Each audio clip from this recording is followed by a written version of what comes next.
Welcome to the Anacortes City Council meeting of November 9th, 2020, and I now call the meeting to order at 6 p.m.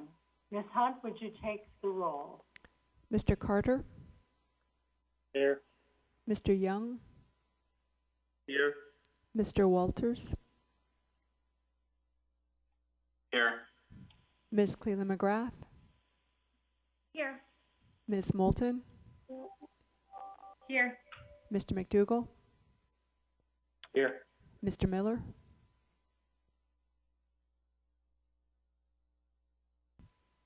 Thank you. Thank you. At this time, I'll go to item 2 on our agenda, which is announcements and committee reports. And item 1 is our COVID-19 update. And as of today, Island Hospital has tested 7,601 people. We've had 80 positive cases in Anacortes. We've had 10 people hospitalized, and we've had 0 deaths. In Skagit County, we're at 1,402 positive cases.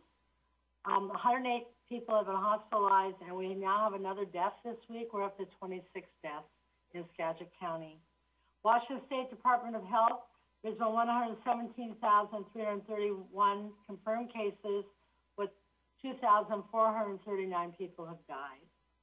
A county must have fewer than 25 cases per 100,000 residents over 14 consecutive days to be considered to move out of any phase. And we're currently at 53.4 cases per 100,000. A county must have greater than 50 individuals tested per each new case during the prior week, and we are still waiting information from the State Health Department. The percentage of individuals testing positive must be less than 2%, and we're currently at 1.8%. And the percentage of beds, hospital beds occupied in the county must be less than 80%, and we're currently at 73.5%. And lastly, the percentage of hospital beds occupied by COVID-19 cases must be less than 10%, and we're currently at 1.4%. In the United States, we've had a little over 10 million cases, and we've had 238,000 deaths. Globally, we've had over 40 million cases with 1.26 million deaths. And that is my COVID update for today. Yes, Mr. McDougall. You mentioned that to date we've had 80 cases, 80 positives in Anacortes. Is that correct? In Anacortes, correct. We've had a significant uptick in cases in Skagit as well as in Washington the last couple of weeks. Do we know how many of those 80 were registered in the last couple of weeks? I don't know. I can get that information for next week. I know in the county we've had over 100 in the last week or so, cases in the county alone. But next week, I will get you that kind of information for Anacortes for next week. Oh, that'd be wonderful. Thank you. Yeah, thank you. Any other questions? Yes, Mayor Gear? Yes, Mr. Young. Just going forward, that would be very helpful. Just, just to say, we've got so many cases, these are the new ones we've got. Right, okay. I will Thank get you. that. I will. All right. Mayor Gear? Mr. Carter? Sorry, did you say how many had recovered on that? No. Do you want it? No, I did not. Okay. I just thought maybe I missed it or. No, I can ask that question also. That isn't one of the statistics they've given us, but okay, I'll find that out also. All right, now we'll move on to item 2B, which is our Port City Liaison Committee report. And Ms. Kayla McGrath. Yeah, thanks, Mayor Gear. So Councilmember Young and Carter were both at our Port City Liaison meeting on November 3rd. We went through our regular agenda. COVID continues to kind of be something both the city and Port are dealing with. The Port specifically is keeping all public event spaces closed through the end of the year and probably until we're at least in phase 3. The great, exciting news for our Port is that we are going to be hosting Race Week, which had been on Whidbey Island in Oak Harbor. It had moved to Point Roberts, but because of COVID, it's a little difficult to get there. So we will be hosting it June 21st through the 25th of next year. And it's really neat because it's kind of a Monday through Friday situation. They're hoping for about 100 sailboats. They do a big sail around our beautiful island. They're going to be very careful about not having the regular parties or after-hour events, but are trying to get creative of other ways to have entertainment and programming that will be sensitive to the COVID situation we're having right now. We discussed the depot restrooms, and we're moving forward with that from a city perspective. Building installs, obviously we're thinking in January, and we also clarified that now that we've had daylight savings, our park restrooms are open to approximately 8 a.m. to 4 p.m. So they're a little shorter in the winter time. From a port perspective, they've continued with the Big Four update. Quiet Cove is almost complete. My daughter loves seeing all the heavy equipment moving dirt around, so she'll be bummed, but it's gone well. Curtis Wharf is ahead of schedule. And so they're actually working, taking advantage of the additional time and working on the phase 2 somewhat. So that's great. Pier 1, they're working on it, and it continues to grow as any good project does when they find more things to address. And then the ADOC, they're planned to get started, I think, this week. It's been 8 years in the process through all of the permitting, and they plan to be done April or May of next year. We did discuss the Northwest Basin, and they're plan to get to work on the RV park next year. We are working between the city and the port on a development agreement that will be pretty thorough so that both sides can have a good understanding of the path moving forward or over the upcoming years. And then we also discussed the Pier 2 outfall.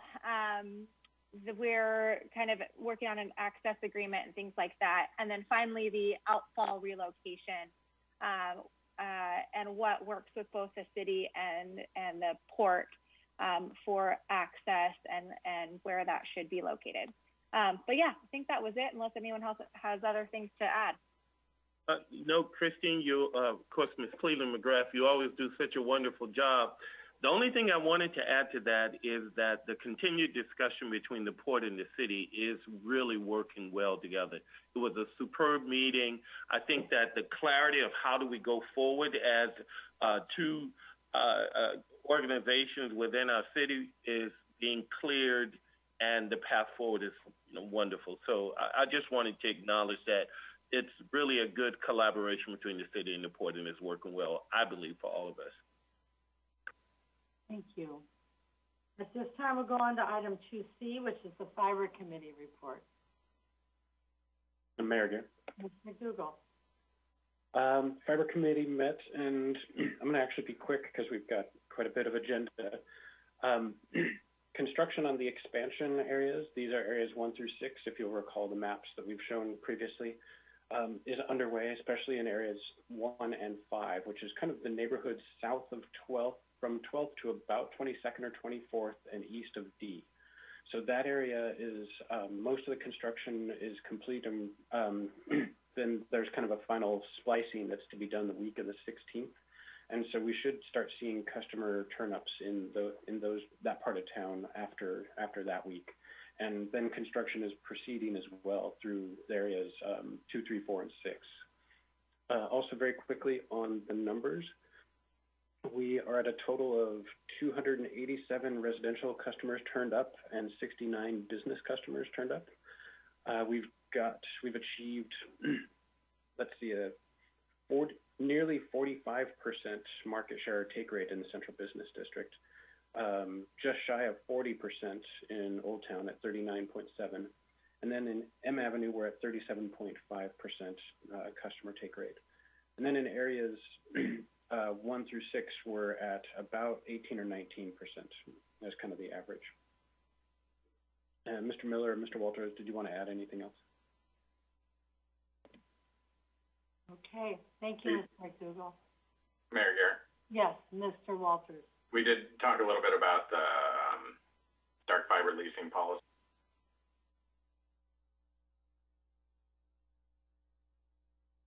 Okay. Thank you. All right, then we'll go to item 2D. This is Lodging Tax Advisory Committee. Is that you, Mr. Miller? Mayor Gear. Hi. Yeah, the Lodging Tax Advisory Committee met last week. It was our first meeting of the season. The biggest thing was trying to figure out exactly what happened with last year's funding, and we were going through that. And I think if I read the numbers correctly from Mr. Hoagland, we spent about 25%, which kind of makes sense because there are a number of events, online type events, and certain events that we would spend on anyway. One example is bathrooms, maintaining certain city bathrooms. So with that in mind, most of the requests have moved from 2020 to 2021, and I'll try to be quick as we wrap this up. Ms. Morgan Cleland took all the thunder on the race week stuff because that was one of the new requests for LTAC funding that we'll be evaluating, and for what was once Whidbey Island Race Week, now Race Week Northwest. So they've made a request for LTAC funds, and I think that was it. Probably the big changes were that one and funding additional city restrooms that we're looking at based on the funds that moved forward from 2020 to 2021. And I think that's it. Okay, thank you, Matt. We'll move on now to item 2E, our Housing Affordability and Community Service Committee. Mayor Gear. Ms. Cleland. Hey, and I just want to make a note, Ms. Moulton lost her internet, so she is calling in currently. I don't know if she's going to get back online, but just so you're aware, she is there. Okay. So we had a really good HACS meeting. We actually invited Dustin from the Family Center to come speak with us a little bit. We talked about the home consortium, which is with the county. It's a tri-county agreement. And we think George from Skagit County, and I forget his last name, so I apologize, maybe Mr. Walters remembers, may come and do a presentation about how that's working and what projects are happening because of it. They do a lot of rent relief, but we'd really enjoy hearing a little bit more about what those funds are and how they're benefiting the greater Skagit County area. We also talked a little bit about recording fees and things like that. And then because we had the Family Center representation on the line, we did do a little bit of a discussion about their community resource manager, which is a licensed social worker, and their current MOUs and working with our city and also our police department. Because they're a really good resource for our smaller community, and how that could continue to grow and work together, because we've heard a lot of feedback about the importance of being sensitive to people going in crisis and how we can better serve them in partnership with our police. I will continue on to the planning committee meeting. We had a quick planning committee meeting. We talked a little bit about, we had 3 comprehensive plan amendments, which we can do one kind of group amendment per year. Our initial thoughts are we're getting close to the end of the year and we don't have a lot of time for public comment and all that good stuff. So we're going to probably push those off until 2021 and take them up where we can have more discussion. Then we also did a little bit of a discussion about meeting level of service when it comes to police and fire. There's analytical data that's nationwide that is part of our comprehensive plan, and whether or not we are meeting that level of service when it comes to development. So whether or not that means we need to do some modifications, but it's something that we need to be aware of when we look at budget and moving forward. I think that's about it, unless anyone has something else to add. Okay, thank you, Christine.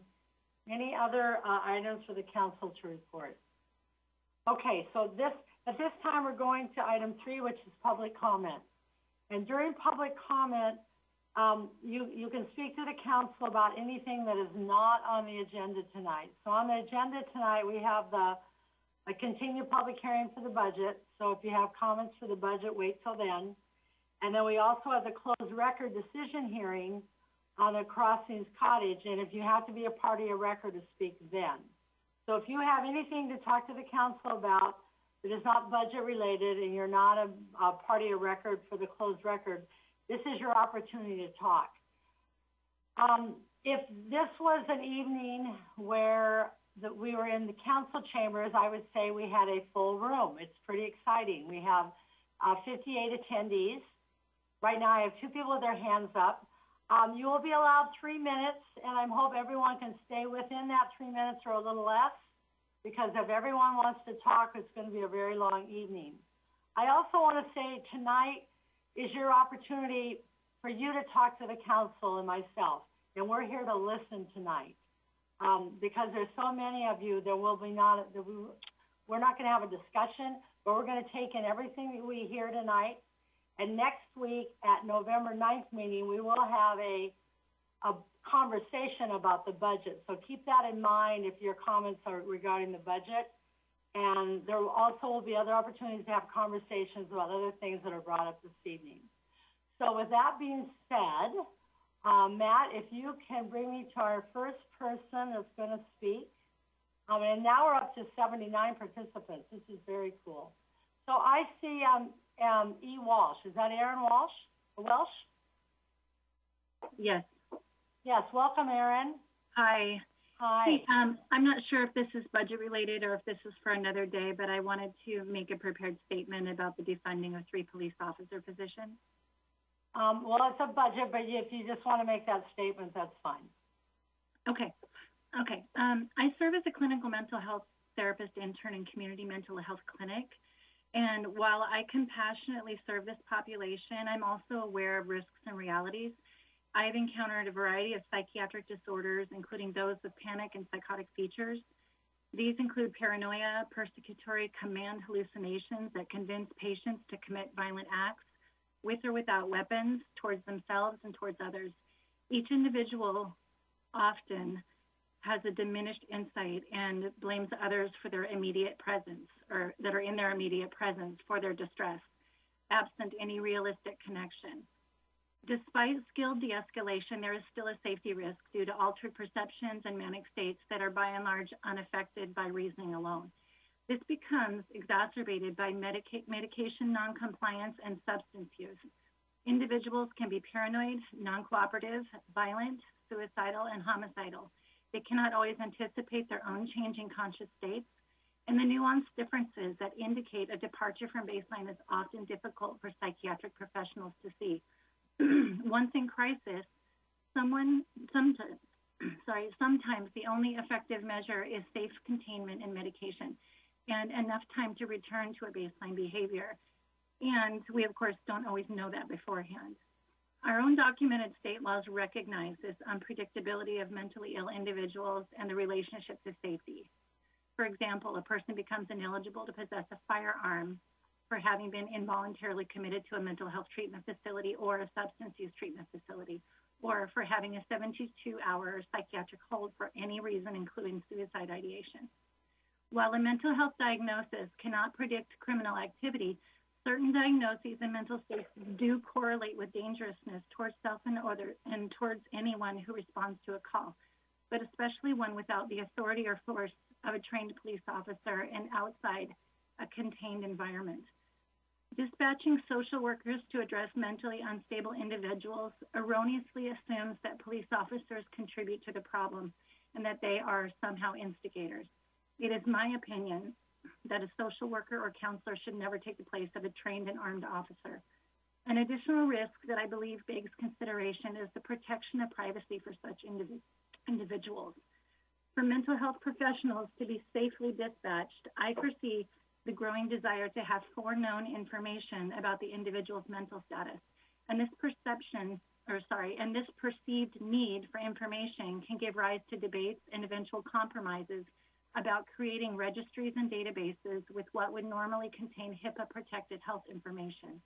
And why all of this? because people perceive police as negative and triggering. Officers can and do already safely and compassionately de-escalate and contain individuals. If they need more training, then we can train them more. If they need more accountability, we can hold them accountable.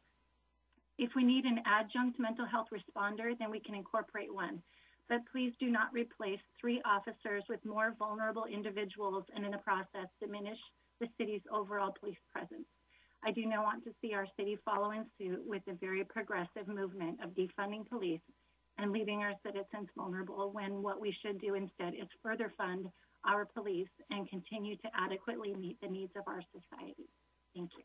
Thank you. Thank you. Robin Pestorino.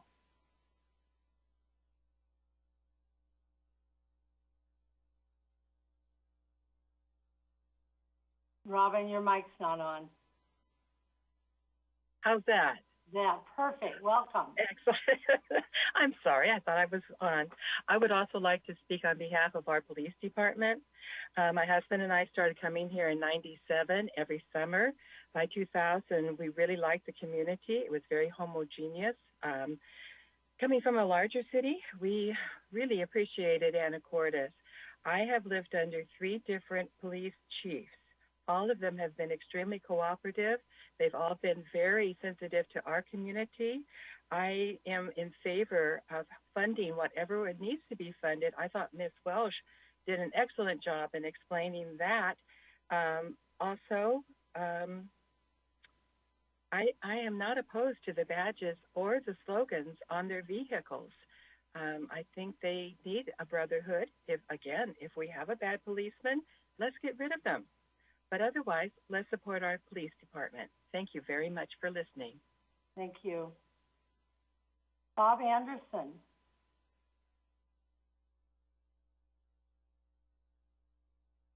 Bob, your mic's not on.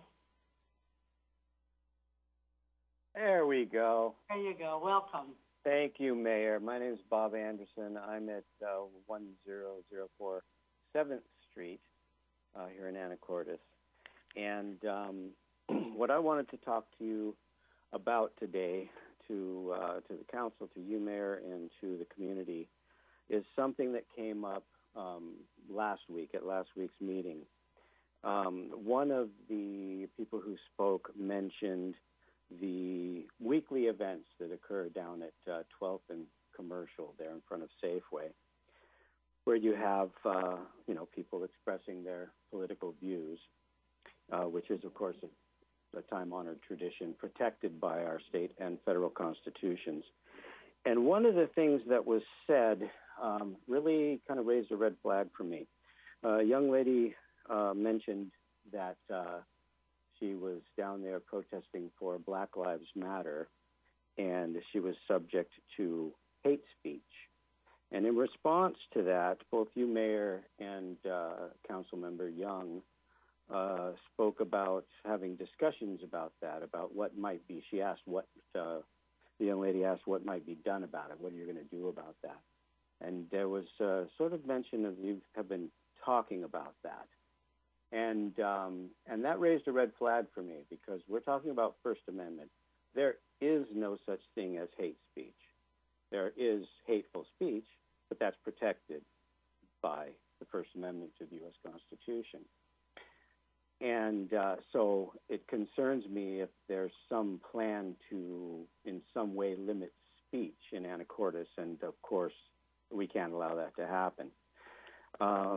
One of the things that, she mentioned that she advocates for Black Lives Matter, and therein is the tale of why she would be out to limit the freedom of speech. Black Lives Matter is misunderstood by a great many people to be an advocacy group for people who have been abused by, quote unquote, the system. But in fact, Black Lives Matter is an admitted Marxist revolutionary organization. It employs political pressure and terrorist tactics all across our country. They march down the street shouting, "Pigs in a blanket, fry 'em like bacon." What do we want? Dead cops. When do we want them? Now. This is not a peaceful organization out to do good.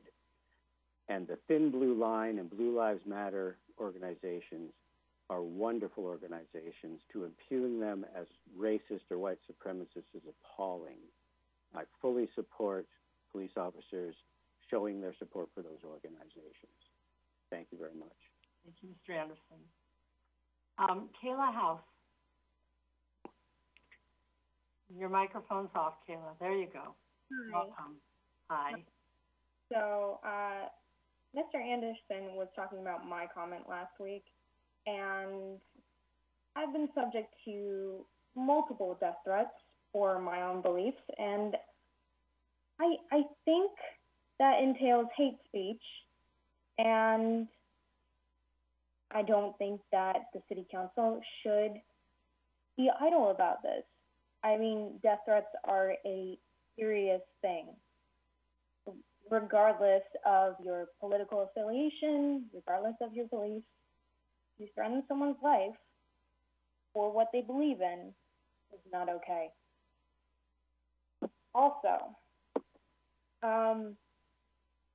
I wanted to talk about the hiring process of the cops and different local officials, and that they should be subject to public hearings, and the community should decide based on different criteria and whether they can speak for the community. And that's about it. Thank you.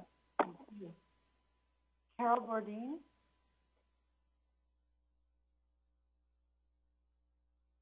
Your mic's off, Carol.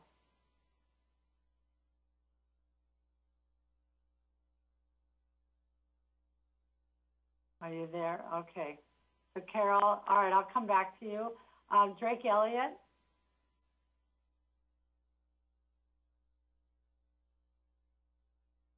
Hi there. Can you hear me? Yep, can hear you. I just want to talk about two things today. I'll save my second thing for the budget hearing. But the first thing I want to say is thank you, Mayor Lori Greer, for responding to me and many others about our concerns with the Blue Lives Matter flags and having them removed. I very much appreciate the promptness of your response and how communicative you were. Again, my reasoning for the Blue Lives Matter thing, aside from my own personal opinions about that, I think that political affiliation shouldn't be displayed on public vehicles, and we've already covered that. And as much as I appreciate the resolution that we've had, my curiosity is more so in the lack of an official position by the City Council or amendment to this fact. And I know you said that you were going to work on it in 2021, but I'm just wondering when we can expect that to happen, rough ballpark estimate. So I meant to prompt that as a question.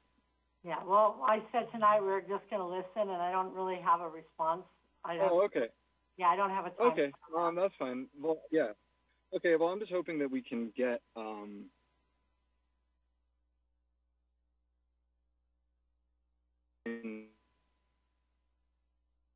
of quite affiliations on any sort of civic vehicle that's used by everybody. So yeah, that's my only statement. Okay, thank you. We have George on the line.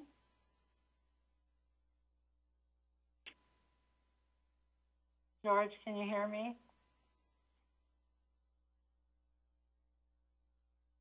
Hi, my name is George Cudworth. I'm a resident of Anacortes. I am a master carpenter and I work for a general contractor that has been a part of this community for over 30 years. I am asking that the city create a strong policy against displaying political speech and the thin blue line symbolism on city and police property vehicles, uniforms, and masks. The thin blue line represents a racist ideology that is openly and proudly displayed by racist terrorist organizations, so it's unacceptable, and the city needs to create a policy against this now. We also have 3 vacant positions in our police department that would be better filled by social workers.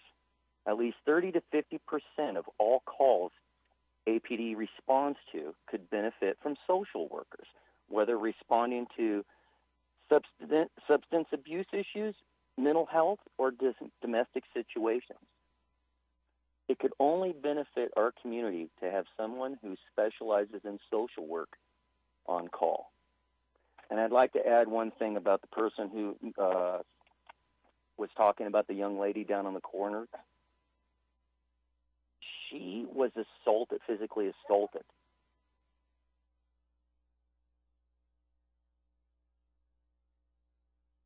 And it wasn't just speech, so I'd like to add that too. Thank you, George. Thank you. Billy Smith?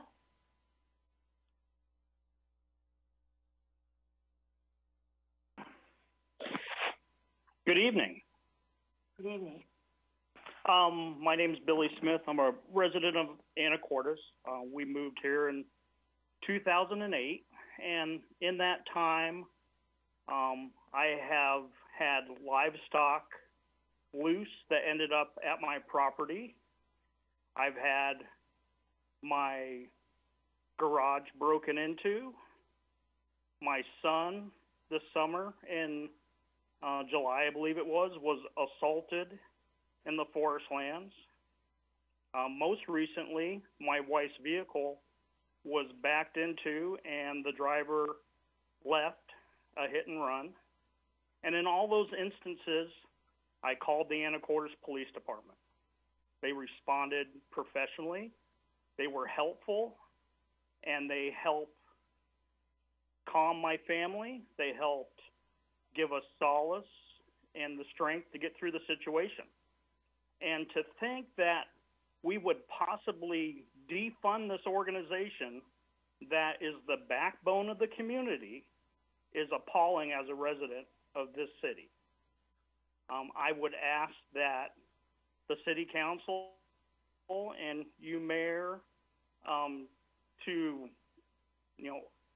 address this situation in a thoughtful manner for all residents.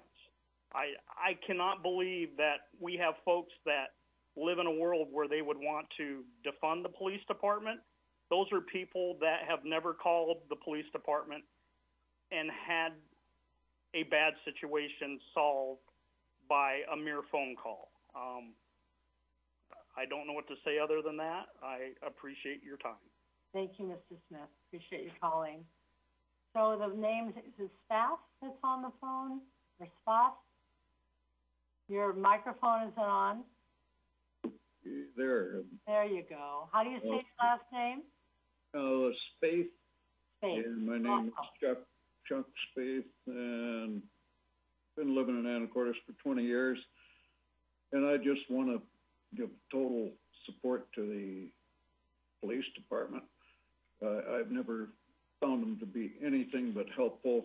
And the lady that spoke first there has spent some time putting her comments together, and the other people. I just can't believe that we aren't in total support of the police department. And so any question of defunding is just unbelievable to me. Thank you. Thank you. Thanks for calling in. Matthew Stevenson? Matt, your mic's off. Can you turn your mic on? Okay, can you hear me? I can hear you. Welcome. Yeah, thank you for letting me speak. On the case of defunding the police, I just want another vote of no way. That's not responsible, and just another Anacortes person says no to that. Second thing is accusations unverified. The last 4 years, we've seen on the federal level accusations, one after another, perpetrated by the media and not verified. Millions of dollars spent, for example, against President Trump for colluding with Russia, when in fact it was the DNC and Hillary Clinton who bought false Russian information known as the Steele dossier, then was by James Comey to deceive the FISA court so they could spy on Trump's administration. The reason I bring that up is I think the people of America have seen examples on the federal level where you can throw out accusations without verifying it. You can say we have a lot of evidence without verifying it. And fortunately, it was proven false. So when there are accusations about people being assaulted, people can throw those accusations out there a million times a day. But to prove it, sometimes it's not provable. And so I've been on the corner at the Patriots Corner for about a year, and I'm in my 50s. I have been flipped off and told to blank myself. I've been called more times in the last year than my first 50 years. I have been called a racist, fascist, and I should go back to Germany, all right? So I think there's a confusion of what groups are fascist. Another thing is one corner of that Patriots Corner is taken up by Trump supporters, police supporters, American flag supporters, and American supporters. There are three corners that are taken up by American citizens who express themselves. They do not like President Trump. They put the flag upside down. And yet they try to take that fourth corner. And when they come over, they have every right to come over to the fourth corner, but that is when the problems start. Now, I'm not saying they can't come over there, but there's a sense of agitation, all right? So once again, we need to, there's accusations, they need to be verified. And I expressed this to the city council.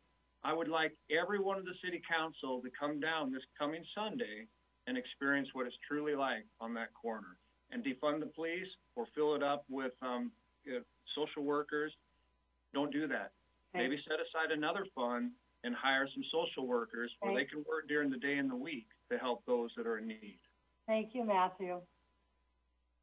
So I have Tricia Bradley, but Matt, I've got several people on the phone. Are they trying to speak also?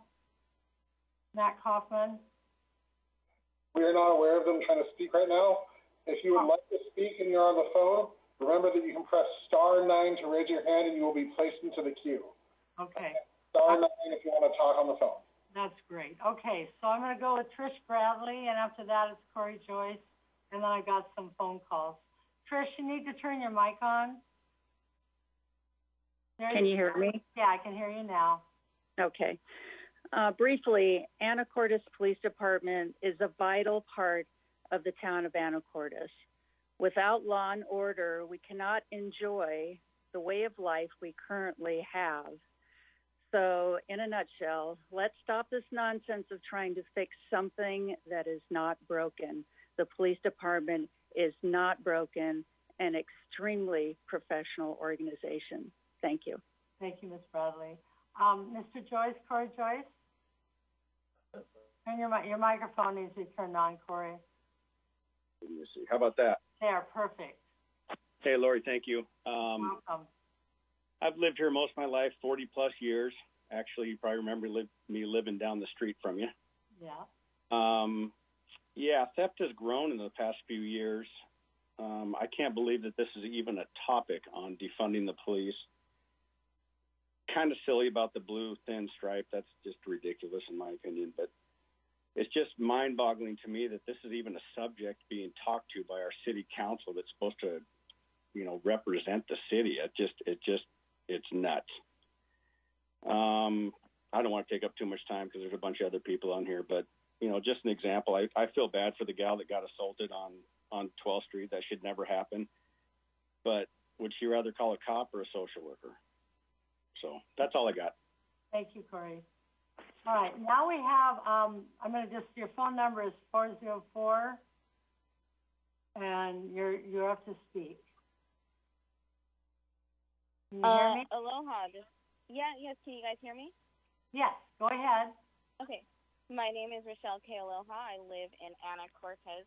as the young woman who was assaulted on the corner, for going over to what the other people call their corner, which is just it's an intersection. It's city property. I got punched by a religious zealot. Should have never happened. Everybody should be able to protest where they want to. And I would have preferred that a social worker came and spoke to the person who punched me. His name was Troy Carter, because he obviously needs some kind of help. Anyway, the Wallach Wellness Center, our local alcohol, gambling, opioid, and substance abuse and mental health treatment and wellness center is undergoing its third expansion and still has trouble meeting the need in this community. That being said, we are in obvious need of social workers that could only benefit this community. There is a vacancy of 3 police positions, and they would be best filled by skilled social workers. Since the beginning, 129 calls to APD for drug abuse issues, 79 for mental health issues, 54 for suicide attempts, 220 some issues. So 30 to 50% of all calls APD responds to suggest that there is an absolute need in our community for social workers in conjunction with our police. Considering $605,000 this year is allocated to overtime, it's possible 3 social workers could even save the city money. So I implore you to fill the vacant police positions with social workers who are highly educated with master's degrees and beyond specialized training to assist with making APD the most effective it can be, as well as keeping up with various law enforcement agencies throughout the state, not to mention the country, such as Whatcom County Sheriff's Department, Island and Oak County Police, Gadget County Sheriff's Department. Let's again be current on the right side of history. To be on the right side of history, we absolutely need a city policy against the display of political and thin blue line symbolism on all city properties, police, and all city employees. I'm glad the mayor and the police department did an inventory and removed 3 thin blue line stickers from patrol vehicles. I find it reprehensible to push this issue off until sometime in the 2021 year, when you have more time, which makes me think they're doing the we can and hoping the city will forget that there is zero policy against this racist symbolism and political speech. There is no question that the thin blue line represents a racist ideology and a brotherhood/gang of police. So in the city that I live in and love, we need a strong policy that says Anacortes is not racist, nor does it stand with displaying political and thin blue line symbolism that promotes terrorist militia organizations. I believe Anacortes is above that, and I demand that we prove it, and we do it now. Mahalo. Thank you. We have a phone call of 0649. Are you ready to speak? No? Okay. So I'm going to go then to, want to talk to anybody that hasn't spoken yet this evening, for starters. I'm having trouble finding you. Hold on. Okay. Juliette? You need to turn your mic on. Thank you. Hello? Yes, go ahead. Hi. Hi, Mayor Gear and City Council members. My name is Juliette Parramore, and I am a current resident of Anacortes, and I also grew up here as a kid. First, I would like to say that I have actually heard 0 comments suggesting that we defund the police in Anacortes, and I have heard 0 comments in support of defunding the police. And now I'm going to go on to my statement. As a community member who is concerned with equity and safety for all, I believe the issue of police reform in the United States needs to be addressed in small towns just like ours as much as any larger city. By thoughtfully examining and reallocating funds within and around the Anacortes Police Department budget, we can enact significant change in the city of Anacortes that will fall in line with the nationwide structural change that this country is in desperate need of. I am demanding that at least 1 social worker is hired to fill one of the 3 full-time positions currently open at the Anacortes Police Department. When you call 911, you generally get the police. This is a one-size-fits-all solution to a broad spectrum of problems. The 2020 Anacortes Police Department 911 call log shows that each month at least 32% of calls were domestic and would have benefited from having a social worker present in conjunction with a police officer. Of these calls, there were 225 domestic and 129 drug abuse calls in 2020. Zigualich, our local opioid treatment center, is undergoing a third remodel and expansion. What does this say about the problems facing our city? We need a local mental health professional on staff at the Anacortes Police Department to take the lead in handling calls like these. It is not enough to have an on-call social worker 30 minutes away in Mount Vernon. This distance and inconvenience will cause many officers to respond to complex issues better treated by a local on-call mental health professional. Hiring a social worker provides an alternative to traditional police response for 911 calls, specifically when calls are related to homelessness, addiction, mental health, and other issues that do not involve a legal issue or present an immediate threat of violence to public safety. For example, in San Francisco, Mayor London Breed announced that the city's police department will no longer respond to non-criminal 911 calls and requests for service. Instead, trained unarmed service workers will respond to calls that do not involve violence, including mediating disputes between neighbors and handling issues involving homelessness and school discipline.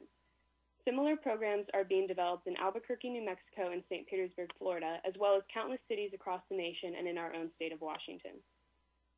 In addition, hiring a social worker is an action that demonstrates that the city cares about and is prioritizing mental health and the well-being of our community. We need to invest in public safety, not criminalize our most vulnerable citizens. And I'd like to end with a quote. The safest communities don't have the most cops. They have the most resources. Thank you. Thank you, Juliette. Karen Gallardo?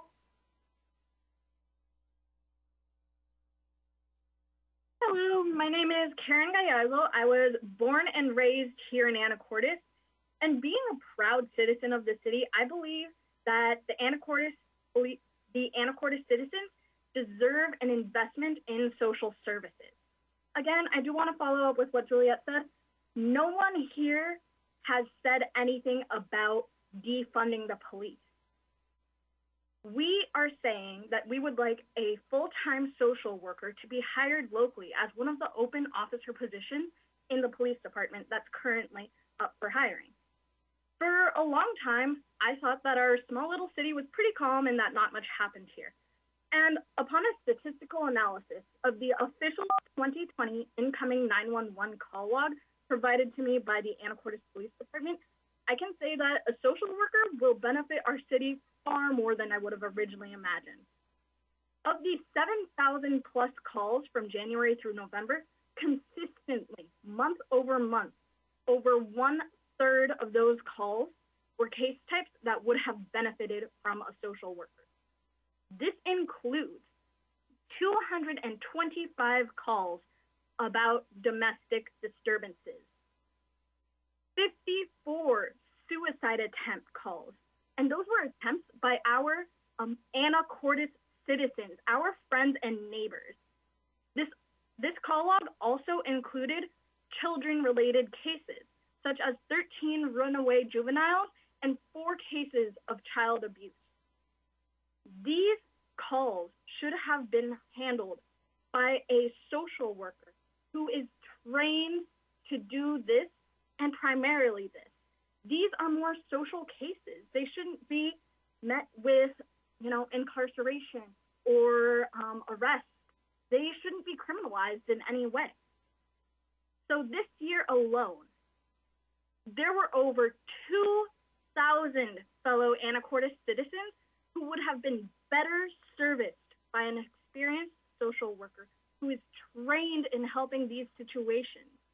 Our citizens deserve to know that when they call 911 for help, someone qualified and experienced in their needs will respond to their plea for help. So, once again, I'm not saying defund the police. That is not the call here. The call here is to provide more services, more diverse services, and more customizable services for our Anacortes citizens who need that aid. Thank you very much. Thank you. Kay Clark.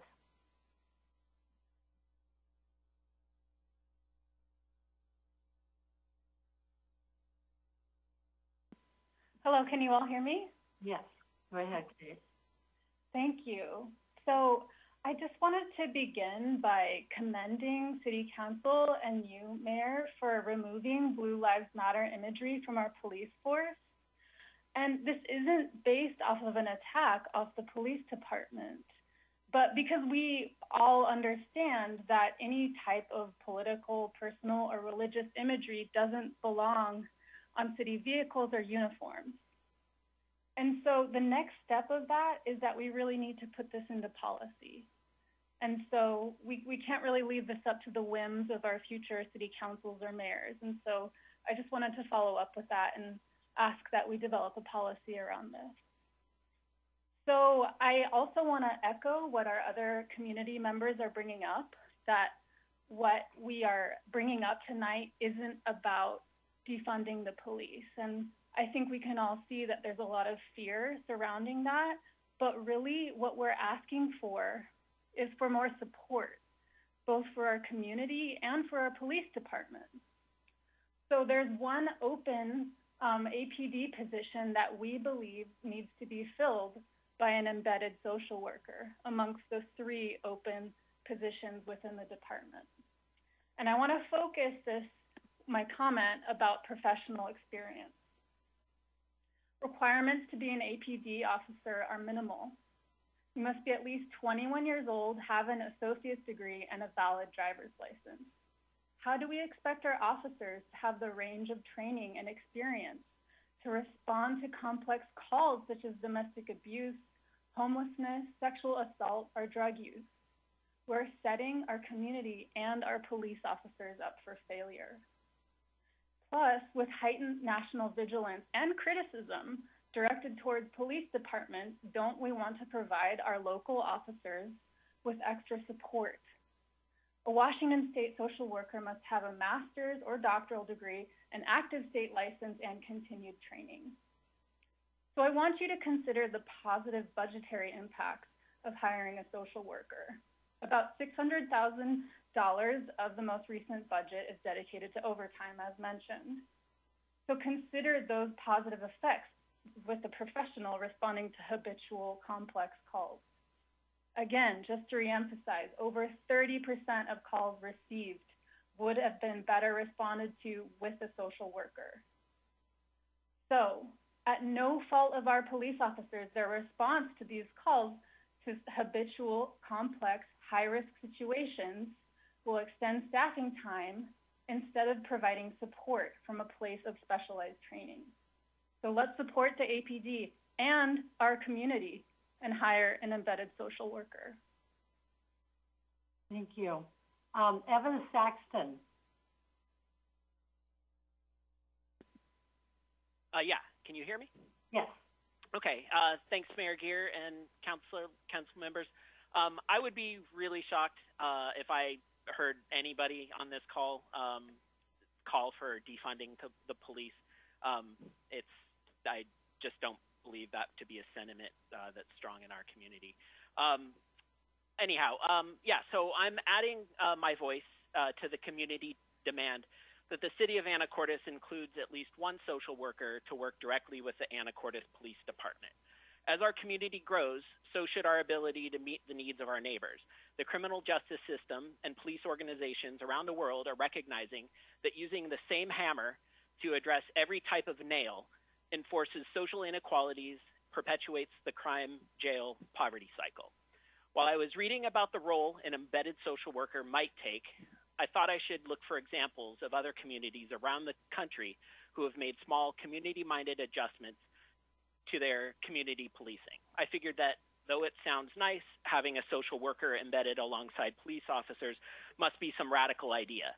I thought this would be an opportunity for Anacortes to be at the front of a movement. I was shocked to learn, however, that that's quite the opposite. I expected to find supporting examples only in larger cities in other states, but it turns out Anacortes is the one being left behind. In Whatcom County, the Sheriff's Department has had a crisis intervention deputy since 2018. Bellingham Police Department have operated a behavioral health officer program since 2019. Also in 2019, the Island County Sheriff and Oak Harbor Police Department included 2 mental health professionals who focus on behavioral health and jail transition. The Snohomish County Sheriff's Department has operated an Office of Neighborhoods since 2015, which includes social workers. Arlington has one social worker, as well as an additional police officer strictly dedicated to addressing the needs of our houseless and vulnerable neighbors. The Marysville Police Department has operated their law enforcement social worker program since 2019. In our own county, the Skagit County Sheriff's Department implemented a mobile crisis outreach team earlier this year. The Mount Vernon Police Department began their embedded social worker program in 2017. In an op-ed in the Skagit Valley Herald last month, Mount Vernon's Sergeant Thompson reiterated his chief's sentiment that having an embedded social worker has been, quote, transformational. Luckily, our regional behavioral health agency, Compass Health, has already consulted with Whatcom County and Mount Vernon to help implement their programs. Mount Vernon's embedded social worker, Erin Von Femp, consults with other communities on implementing these programs. No one reinventing the wheel, no casting ourselves into unfamiliar territory. Mayor Geer, councilors, please place our name alongside our local neighbors who are meeting more of their community's needs. It's for these reasons I'm demanding that the city hires a social worker to work alongside the Anacortes Police Department. Thank you. Thank you. So we have someone at 0931, last four digits of your phone number. And you can, Ms. Mack, if you can connect them.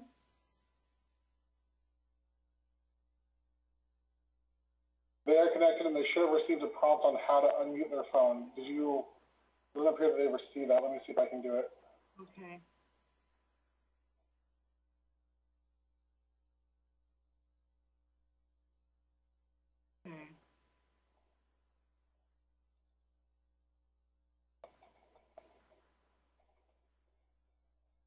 I believe if you push star 6, there you go. Okay, there you go. Welcome. Who are we speaking to? Yes. Yeah, Douglas Thurber. Welcome, Doug. Can you hear me? Yes, we can hear you. Thanks for being here. Wonderful. Thanks for having this venue. I have a statement. We should all remember that violence, looting, burning buildings, and bodily harm associated with Antifa and Black Lives Matter this summer. Both of these radical groups function to disrupt our society, using the false premise that racism is systemic in our country generally and specifically in our police department. The hate and anger these groups have displayed and encouraged have morphed into attacks on and the murder of police officers. A police officer was assassinated in Baltimore this morning. With first responders on the front line of risk and danger, in these times of unrest, it is quite proper to publicly support police here and their fellow officers nationally with Blue Lives Matter statements on uniforms and official vehicles.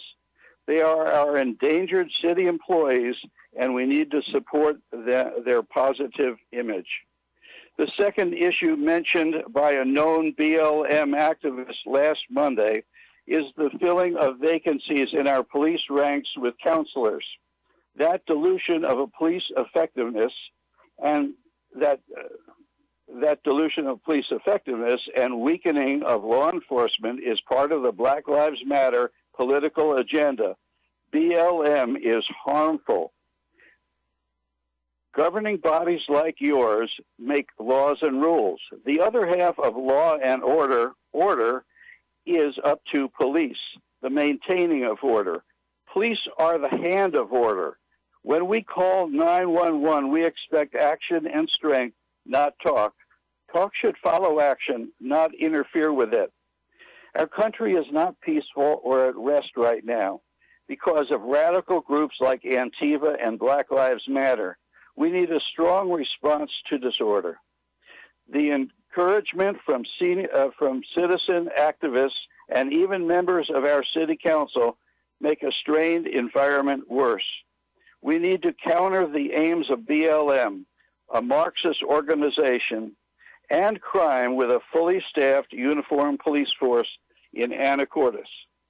I have a comment that I attended the hearing of the person that was that supposedly got assaulted across the street with the BLM people. I was across the street. I saw no violence whatsoever, and even though that person was in the company of other BLM members that were on that corner in that hearing room, none of them came forward to defend her claim that she was physically assaulted. I believe she made it up completely. Thank you so much for allowing my comment. Will McCracken?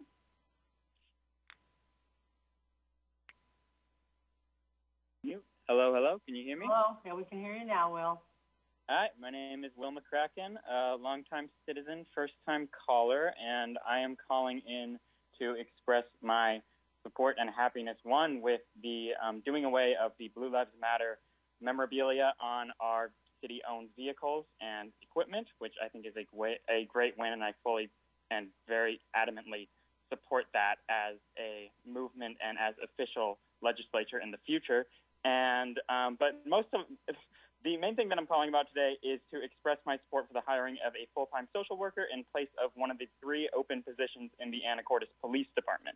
The fact that this is not already a filled and active position in our department is, in my eyes, both counterproductive with the department's mission to, quote, contribute to the overall improvement of the quality of life in the city of Anacortes through reducing danger from criminal activity and improving community well-being by identifying those who are most in need of our help and providing assistance, as well as being, quite frankly, out of touch with the current public opinion on the policing issue.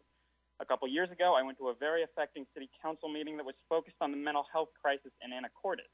Since then, I quite frankly am not aware of the improvements our city has made in this field, and the fact that adding trained mental professionals to our community safety programs hasn't been part of our reaction is unfortunate and of utmost importance in a time of social, mental, and economic uncertainty for many of our citizens. I would love to see our already stretched city budget be funneled more effectively into services that could help our community in new and positive ways. There are better ways to spend our money than hiring more police officers. Thank you. Thank you. We have Kenneth. Mayor Gear? Excuse me, Mayor Gear? Yes, Ms. Moulton. We're not. I would just. Tonight. I just wanted to. Go ahead. I just wanted to pop in and remind our callers. This is not a response to our previous caller, Will. I would like to remind our callers that City Council meeting public comment session is not a place for personal attacks or accusations of any kind. Thank you. Thank you. Kenneth. You need to turn, your mic's turned off, Kenneth. There we go. Hi, my name is Kenneth. I've been an Anacortes resident for 1 million years in spirit, so I think that's greater than everybody combined on this call. I'd like to say that in my experience with police, they do an okay job, but sometimes don't. I think there should be some sort of third-party follow-up to when there is a call for things like a domestic dispute or, I don't know, maybe a missing persons case, to see if the police are actually doing their job and if they are, if their conduct is appropriate, and if the people that are making the calls feel like there has been some sort of resolution set, especially given what is, I think the amount I have is the overtime budget is like $600,000 or something for the police. It'd be nice to know that, like, well, if they are being paid that overtime, they are in fact doing their job and they're doing their job well. I'm very glad that there's a motion to remove the essentially vandalism of the with the Blue Lives Matter paraphernalia. So that's great. There needs to be more than one social worker, given the amount of domestic the domestic calls that are coming in to the police. We have one animal control officer. It seems like there's probably more calls for domestic disturbances than dogs or cats. I don't know if cats are a thing. What else? We've got a list here.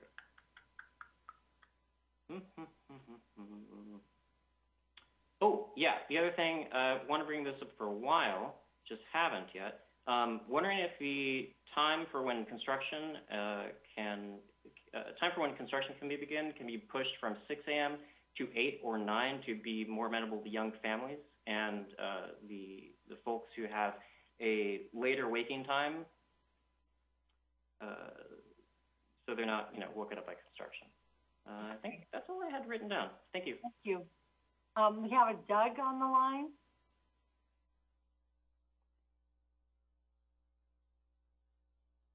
Doug, you need to unmute your mic. There you go. Yeah, Mayor Geary, you heard my comment over the phone, and I appreciate allowing that. Thank you. Well, okay, thank you, because I only want to hear one. I'm only allowing one person at a time tonight. We've got so many people. So if you've already spoken, if you can hold your thoughts maybe perhaps till next week so we can get through everyone else. Ben B.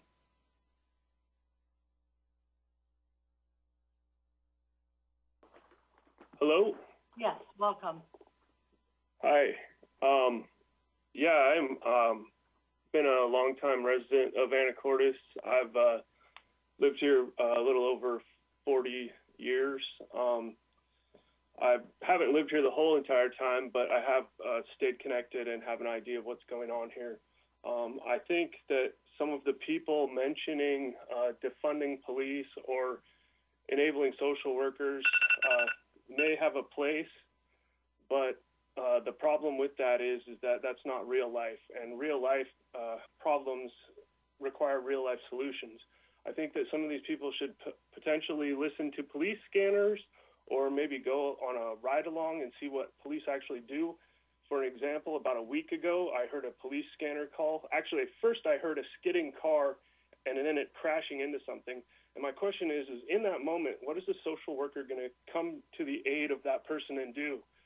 Are they going to talk to somebody who's just caused an accident and put down a power pole or a telephone light or something like that? What are they going to do in that situation? Well, I know what police officers did in that situation, and I just don't think a social worker is a realistic solution for anything. I mean, I understand some people's concerns in the realities of what goes on, but those are aftercare, not care in the moment for those topics. As far as like domestic violence and things like that, how would we know? How would we know to send a social worker in? I mean, you have moments. I've seen played out where a protester was put in a situation where they had to respond to someone with a knife or some situation, and they recognized that they could not, in the amount of time given them, respond in their lives. Okay. Yes. I couldn't hear you. Go ahead. Oh, can you hear me now? Yeah, we can hear you now. Oh, I said like a protester was put into a situation with a social worker or put into a situation as a police officer with airsoft to give them an idea of response times. And my question would be, how would a social worker respond? I mean, what would the role of a social worker be as far as in regards to the police and responding to those situations? Am I still being able to be heard at this moment? Yes. All right. Thank you. Thanks. Okay. So I believe we're done with all. We have 6. I have 3 or 4. Okay. Carol, I saw you come and go. Carol Bourdin, are you still there? And then I think we're almost through everyone that wanted to speak. Just a moment. Carol Bourdin, I lost you again. You were up here and then you're gone. Matt, I'm not going to call on you again because you already spoke. Kayla, you already spoke tonight. We'll bring you back another. You can speak next week on the same issue. Okay, Carol Bourdin, then Rob Leitz after that. Okay, you can hear me, correct? Yes, welcome. Oh, hi. How are you doing tonight? Good. Yeah, I just wanted to say that, we are living in such a volatile time, and may God help us all from, everything I've heard already this night. And I want to bring up a couple of things here that I think are important. Homeless shelters. It's getting pretty cold outside, rainy weather, freezing temperatures are coming up. We're supposed to have a very cold, wet, more than cold and wet winter here in Washington. So I've seen these small buildings that don't cost much money to assemble. They're like a Quonset hut type of structure that don't cost much money to put together, easy to put together and don't cost much. So I just think that Anacortes could really help the homeless in our community by putting some money aside for these shelters and help these people that are out there, like now. A second one is please set aside some funding for environmental education in our community. We have so many people that tour this area and want to know more about it. We have whale watching already. That's a private business, but it'd be nice to see the city put something together where it would be positioned if you're in your department, one of your departments. Third, after hearing all the comments this evening about hiring police and social workers, I think it could do half and half and have what we need in Anacortes to take care of all the concerns people have. Lastly, I want to say thank you to the fire department for always being here immediately when I needed them to help me with my mother. I've been caring for her for 9 years, 24/7, 365, and I want them to know how much I appreciate them and all their help to us. They've just been phenomenal, very good with their experience and expertise and kindness and heart. So thank you. Thank you, Carol. Rob Leeds. All right. Can you hear me? Yes. All right. Hello, Mayor. Hello, Council. My name is Rob Leeds. I'm the Guild President for the Anacortes Police Services Guild. And a few things I wanted to mention tonight in response to the public comment on both sides. First of all, I want to address the symbolism of the thin blue line flag. It's been referred to as a political symbol, a racist symbol, and so forth. We've all heard today. That the meaning of the thin blue line flag dates back into the 1800s and later into the 1950s for law enforcement. The LAPD police chief, Bill Parker, he made the thin blue line term more widely used when referring to law enforcement, and that it's the line that separates the evil and chaos in society from the good members of society, which is our majority. And the thin blue line, the blue represents the blue that most law enforcement uniforms are made from. Further, it's been referred to as a political movement. However, as we know, our politics in America vary greatly from those around the world in most cases. You can travel to Canada and you can find a thin blue line Canadian flag. You can go to Australia and find a thin blue line embossed on an Australian flag, and you can go to the UK and see the same. So it's not a political statement. It's ultimately a symbol of the sacrifice and courage of law enforcement officers around the world, not just here in America. And it's also homage to those officers who have made the ultimate sacrifice, and hence the global recognition. Secondly, I just wanted to address the issue of the social worker and the defunding or not defunding. The positions that are vacant right now, I think, need to be filled as soon as possible with police officers. In order to become a police officer, it was mentioned earlier that there's very minimal requirements, which on paper that may seem to be the case. But at our department, we require an AA degree. Most officers have bachelor's degrees, and some even have master's degrees.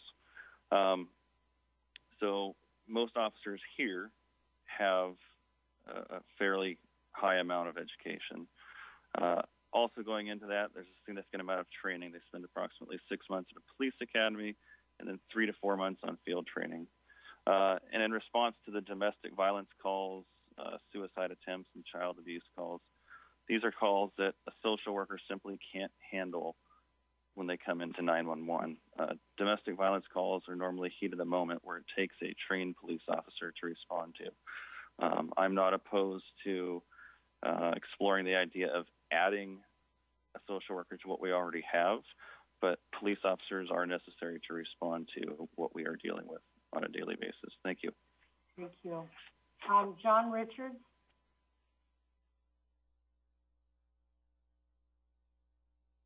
You're muted, John. There you go. Yep. Can you hear me? Yes. All right. Thank you, Lori, for clicking on me. First of all, I think obviously we've struck a chord. I think it started with last week's meeting and some of the comments. After listening last week, I would like to comment in support of our police department.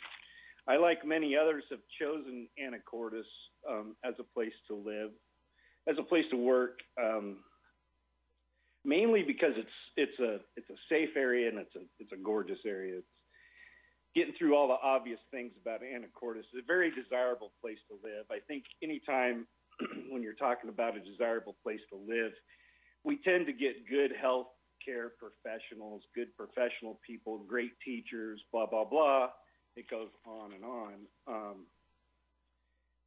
Part of the reason I bring up desirable place to live, I don't want to leave out the importance of what the police department means to the city. Obviously, they keep us safe. They're around the clock.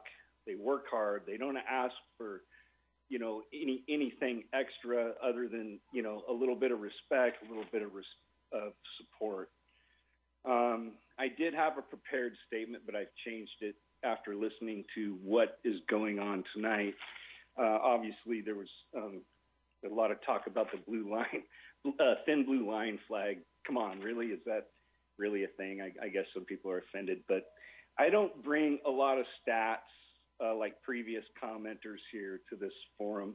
I bring a little bit of common sense.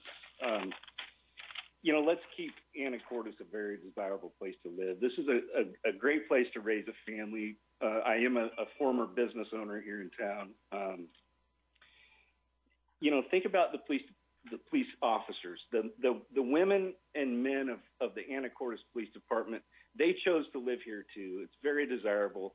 We tend to get the best law enforcement officers as well as the best professional people because it's a desirable place to live. This cancel culture that is going on across the country seems to be catching on everywhere. Let's not let Anacortes fall into the whole cancel culture theme that has taken place across the country. Anacortes is a special place. Let's keep it that way. Mrs. Mayor and Council, thank you for allowing me to speak here. And I know the list is long. I'll cut it short here. Some other people want to get in some comments. Thank you. Thank you. So we have Sheila Thomas and then Leslie Richards and a couple of phone calls, and then I'm going to move us forward in the agenda. Sheila, go ahead. Thank you. Thank you, Mayor Gear and council members. My name is Sheila Tomas with the 1301 6th Street Anacortes. I just wanted to say that having a social worker on the police force would be an excellent idea. I am a nurse and work at separate facilities in Skagit and Snohomish County. Rely very much on social workers. In my profession, just being a nurse, you would think that I know how to understand people, and every day I'm learning new things. And at one of our institutions and a national society that I belong to, they have been teaching us about trauma-informed care when we provide care for our patients. We don't always, a lot of times we look at our patients, we say to them, what's wrong with you? Instead of looking at the other perspective of what's happened to you. The trauma-informed care is based on ACE scores, which are adverse childhood experiences. There's a lot of research that's been put into this that shows that what has happened to us as children and throughout our lives plays into our personalities and how we are able to cope and think, and actually how we are actually getting diseases from traumas in the past. I would recommend that the council members watch a TED Talk by Dr. Nadine Burke-Harris, who discusses ACE scores, and another TED Talk by Vicki Kelly. She is talking about the paradox of trauma-informed care. I think it would be not just good for our community to have a social worker on the police force, but it will also be good for the police officers as well, having that support person there to help them, because so that they can spend the time dealing with crime where all the mental health issues can be given to the social worker and free up the officer's time. Thank you. Thank you. Thank you. Mr. Young? Yes, I just wanted to ask Ms. Tomas if she would forward that to council. We get a lot of information from a lot of people from differing views. We just want to consider it all. So if she's suggesting that is something that would be of benefit to council, please forward it to council. And as always, I look at everything everyone sends to me. Thank you. Leslie Richards. Hi, can you hear me? Welcome.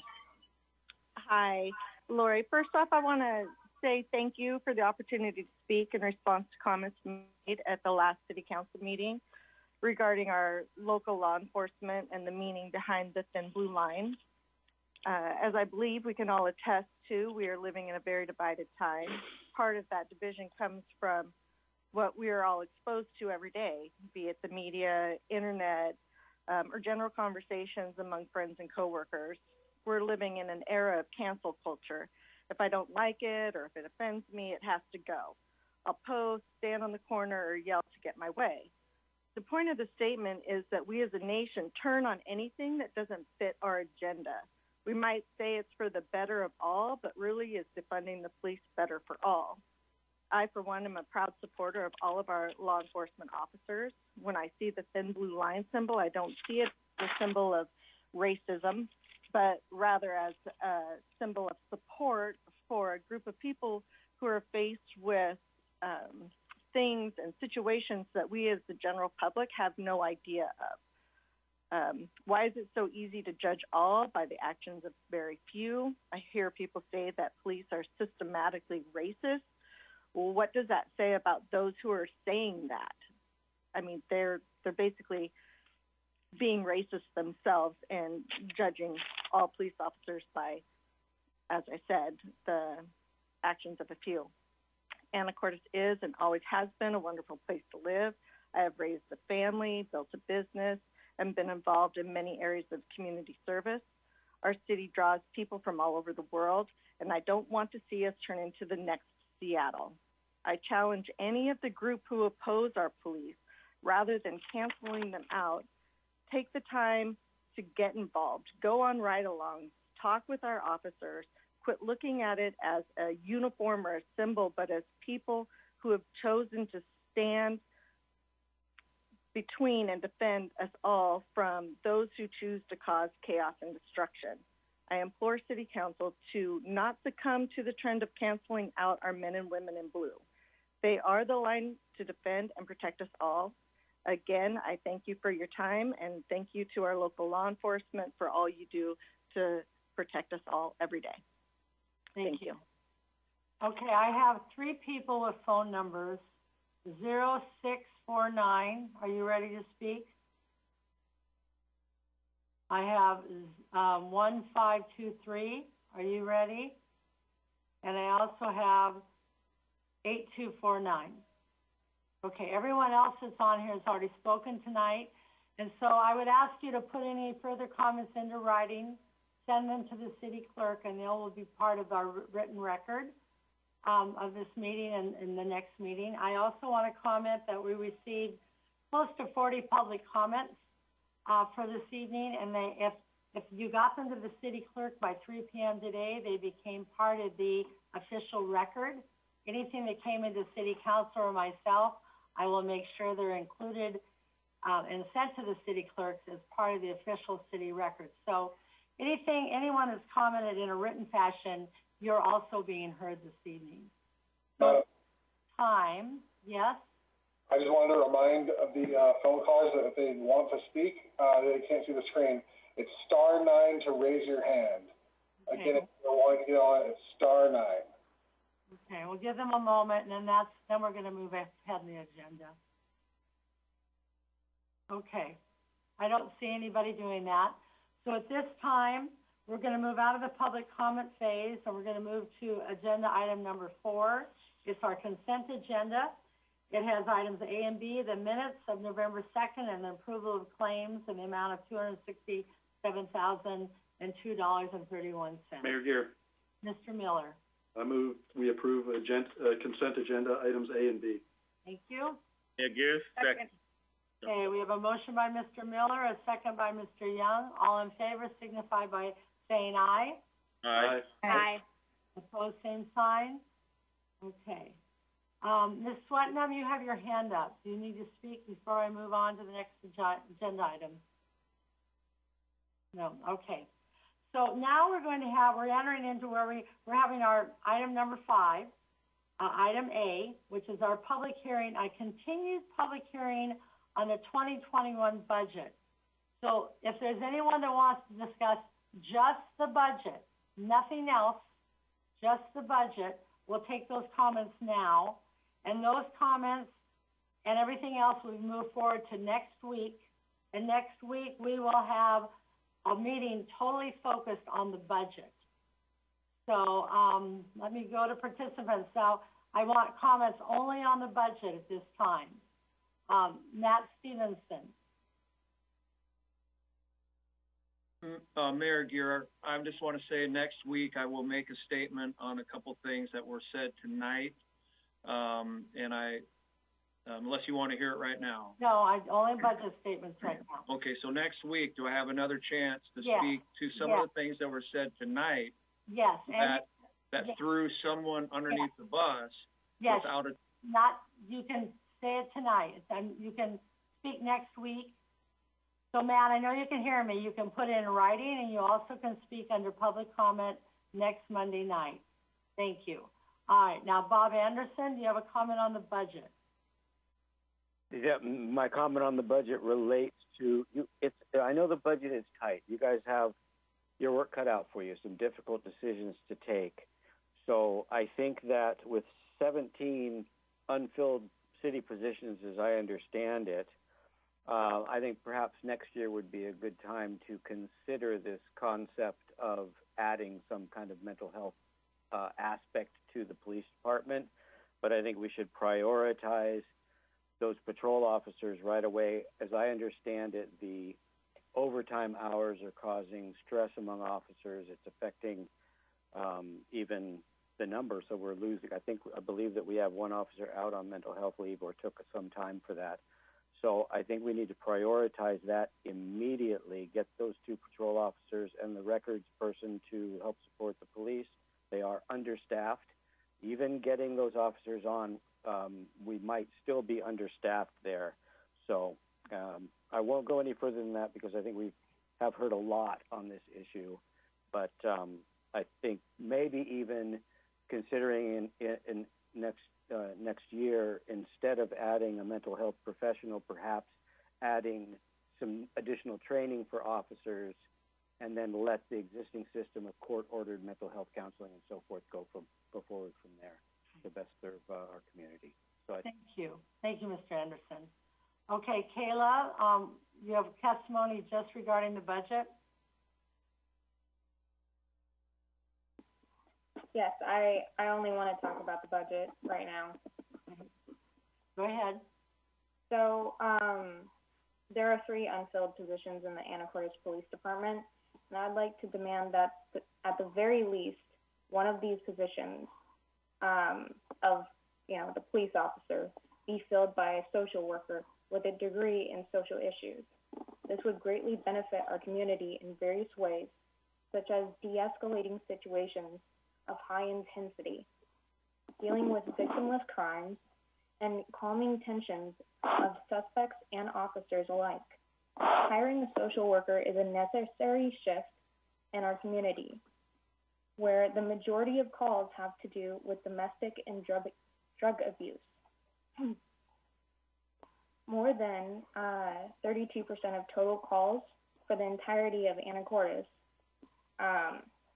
in 2020 would highly benefit from a social worker being one of the first responders, especially for drug abuse calls where they do not benefit from being put into jail. They should not be criminalized for something that they cannot control, such as addiction. They need help and treatment from their community. In 2020 alone, there has been a total of 129 calls concerning drug abuse. And the Opioid Treatment Center, Duvall, is under their third expansion. There is a drug problem in Anacortes that could only benefit from an intervention of an on-call local social worker. If the city council is concerned with the pay margin of hiring a social worker instead of another police officer, they're of the same pay range, where police make an average of $33,000 to $97,000 a year plus benefits. A social worker makes on average $39,000 to $92,000 yearly. We do not need more cops where their training consists of 6 months, various firearm experience, and a code of silence enforced by the Brotherhood of the Police Union, and measly optional de-escalation seminars. We need a local on-call mental health professional that will uplift our community instead of implementing another oppressive figure into the APD ranks. Thank you. Drake Elliott. Do you have anything on the budget? Yeah, I do. I just specifically want to talk about the budget concerning hiring a social worker. Are you able to hear me? Yes, go ahead. Okay. So, for one, I'm not asking to defund the police. I'm not asking to take anything away. I'm asking for one of the 3 proposed positions that the budget has already allocated funds for. We've already speculated how much we're going to say, is put towards hiring a social worker. In regards to the fact that the police are understaffed, there's also a lot of other departments in the city that are understaffed. There's, I think, 3 positions from the library that are missing, or 2. There's 2 positions unfilled in the parks. So we're seeing understaffing in a large variety of our city's infrastructure right now. It's not just the police department that is understaffed. So I think moving forward with the social worker, it's not really changing that much of what we're doing. Hiring one social worker and one officer and a desk clerk isn't going to totally shift the budget out of the way. It is a compromise. Ideally, we would get 2 social workers, but if it just needs to be 1 social worker, that's something that we could see what works out as a community. There seems to be a lot of people with different views on how this happens, but it seems like in our community currently, there are 2 very distinct voices wanting 2 very distinctively different things. So I think that as a city council, you should make an effort to reach across both sides of this argument and find something that lands in the middle ground. And I think that the perfect thing that lands in the middle ground is just replacing one of those positions with a social worker. I don't think that that is too ridiculous of a concept. I don't think it changes the city budget. I don't really think it pulls that much in resources away from the Anacortes Police Department. Thank you, Mr. Elliott. Okay, Doug. You have a comment on the budget? Your mic's not on, Doug.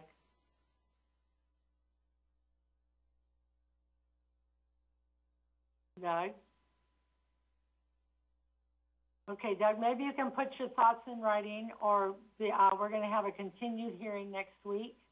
The budget hearing will continue to next Monday night, November 16th.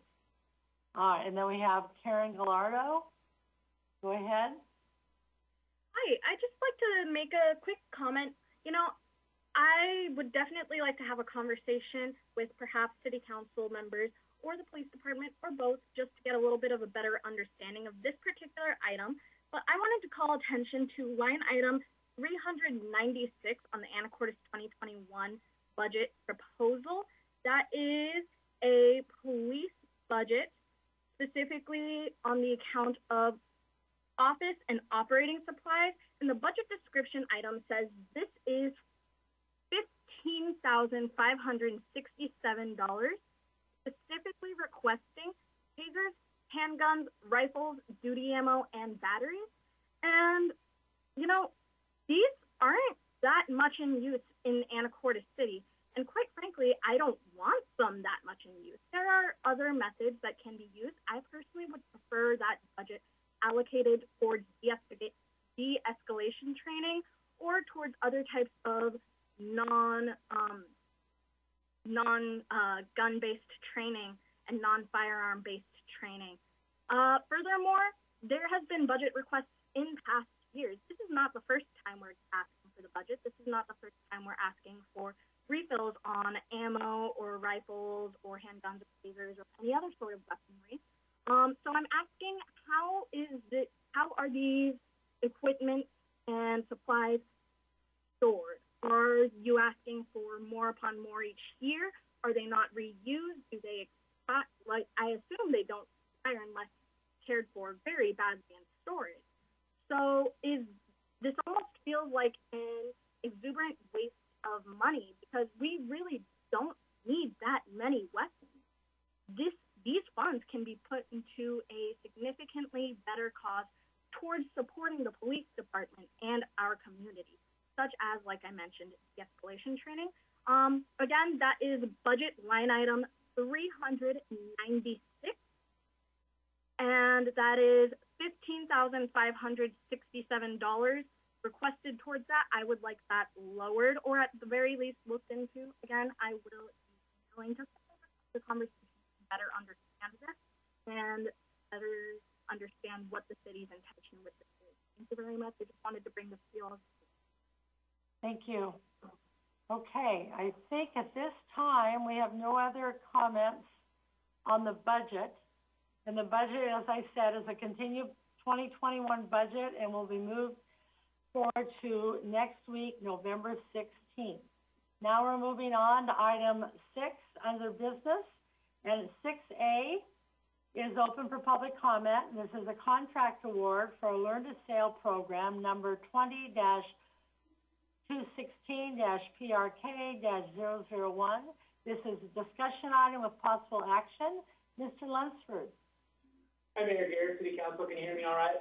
Yes, we can. Thank you. Thank you. Good evening, everyone. So, Ms. Swetnam and I have been working with Dustin South, our recreation manager, and the Anacortes Waterfront Alliance on the contract you see before you. And the idea is that city sailing program has operated for many years with the help of the local sailing community.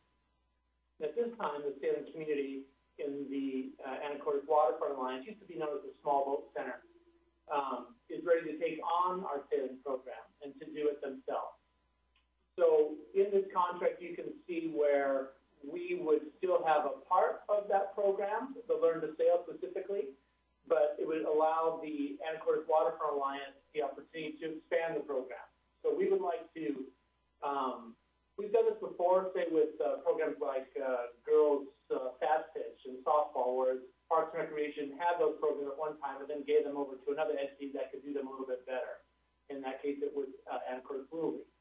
In this case, the Anacortes Waterfront Alliance could provide opportunities for sailors of different ages and abilities, and this would allow us in this contract as it's written to still have some control of how Learn to Sail was operated, to try to keep it affordable and equitable, to make sure that those who wanted to enter it of different abilities and different experiences could have that access. And then as they graduated through the beginner and intermediate programs, they could go on to sail in more advanced programs and learn to sail opportunities that we can't currently provide due to our concerns with liability and such. So the consideration question here that comes up if we are giving these boats to Anacortes Waterfront Alliance would be that they would be expanding the opportunities for local sailors in the city of Anacortes and provide them with more opportunities. I think that at this point, if you have questions, and maybe the best way to proceed, then we can carry on the discussion that way. Mayor Gear? Mr. Miller. Yeah, I had a couple of questions. The contract looks fine to me. I didn't see anywhere where is there a capacity number that the Waterfront Alliance has to meet? Or I guess, again, I know they do great work and they'll do great work for the city, but the contract doesn't really say, well, okay, you have 5 people and we'll still give you $25,000 a year. Where are we covered in that? Sure, that's a good question. So I'm going to ask Mr. South to jump in, Dustin, just kind of give Mr. Miller a sense of how many kids have taken the program each year when we've offered it in the past. So, can everybody hear me okay? Yeah. Councilman Miller and members of council, Mayor Gear. So we've averaged from a learn to sale perspective, probably in flourishing times, obviously 2020 wasn't what we wanted it to be, but going back to times where Sue Othman was our sailing supervisor and we had lots of classes offered, we'd have between about 80 to, I'd say, 100 people come through the program, and that's youth and adults. We would like to get to that point. When Sue retired, we did see a decline. It was more of probably, 60 to 70. Our hope is with AWA taking it over that we could get back to have even record numbers of more than that. So I get that that's the idea, and I applaud that idea, and I hope that happens. There's really nothing in the contract that says the Anacortes, they're going to get all the boats. That's kind of clear, and I don't really see a value in that, or a dollar value. So they're going to get all this stuff, but then, yeah, I hope they give. I expect that they will provide more opportunities, but I don't know if it's appropriate that we have a contracted number in there that they meet. And I guess that's Ms. Putnam. Yeah, thanks. It's a great question, Mr. Miller. And, there is a lot of discussion about how to structure this agreement to allow and empower the Waterfront Alliance to be able to run their programming and promote it in the ways that make sense in that community, while still providing some guarantee for the city that the program would move forward. And so what we settled on in the agreement was that if at any time they discontinued the programming, then the title to the boats would revert back to the city during, the first, I think we ended up with 3 years. 5 years. So Okay. so that's really, so there wasn't a minimum threshold for number of participants, so long as they're holding some kind of a program. They did have some concerns as we were negotiating the terms about how the uncertainties of COVID would impact their ability. So we left that out, but that could get plugged in if council's more comfortable with something like that. Well, I just want you to tell me that there's some way, if for some reason it doesn't work out, that we can get these assets back and run our program. And if that language is in the contract somewhere, then I'm good with it. Yeah, we did say that for 5 years they've got to operate the program, and I think the rationale behind just putting that 5-year limit on it was that after that period of time, the value of the boats would have depreciated to the point that returning them to the city really didn't make sense at that point. Okay, thank you. Mayor Gear? Mr. Young.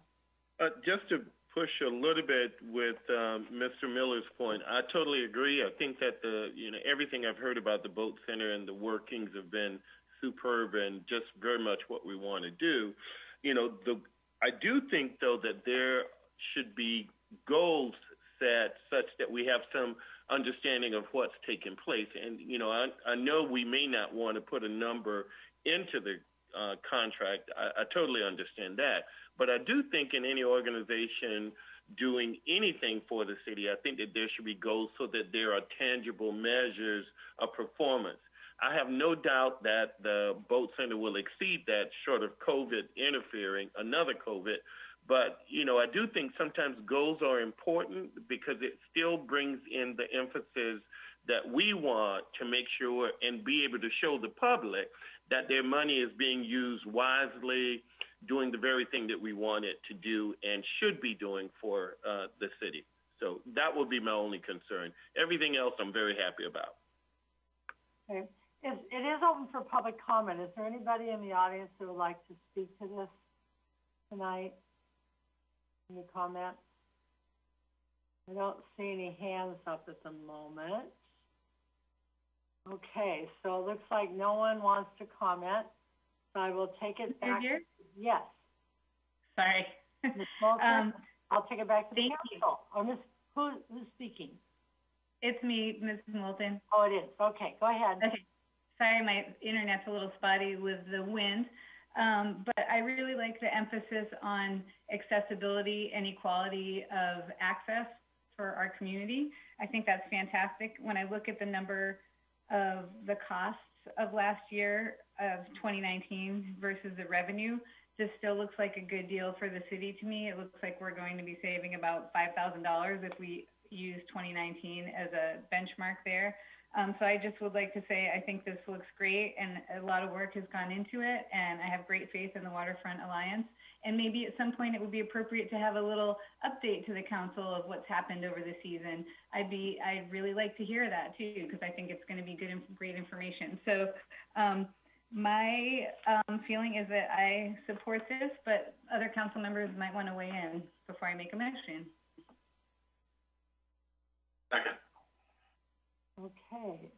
We have a motion by Ms. Moulton, a second by Mr. Walters. Is there further discussion by the council? Mayor Gary.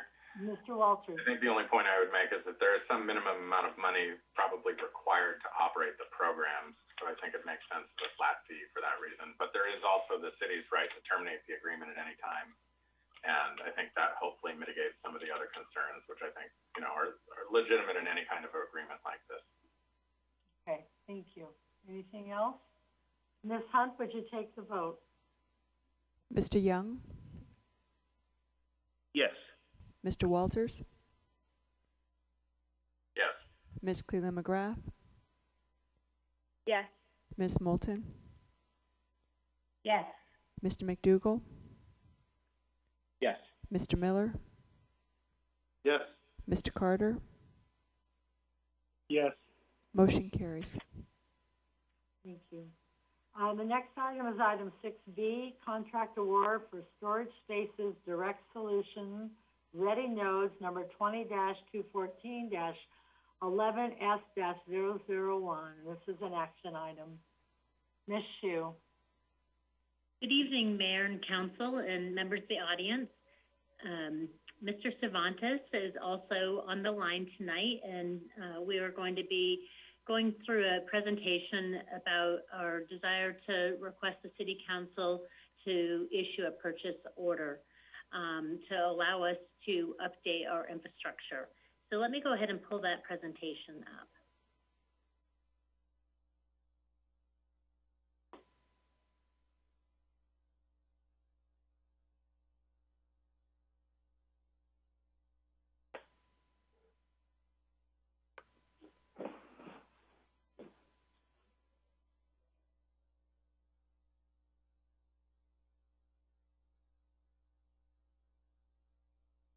Apologize, it takes me just a minute here.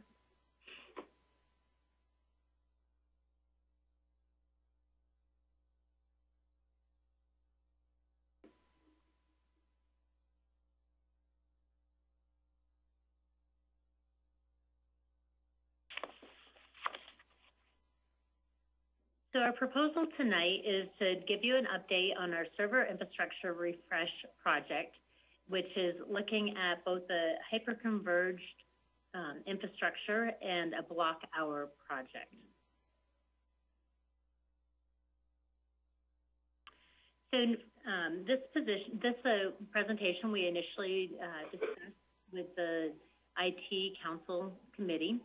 And just from a historical perspective, I think it's important to note that in May of 2020, City Council authorized the purchase of 3 servers.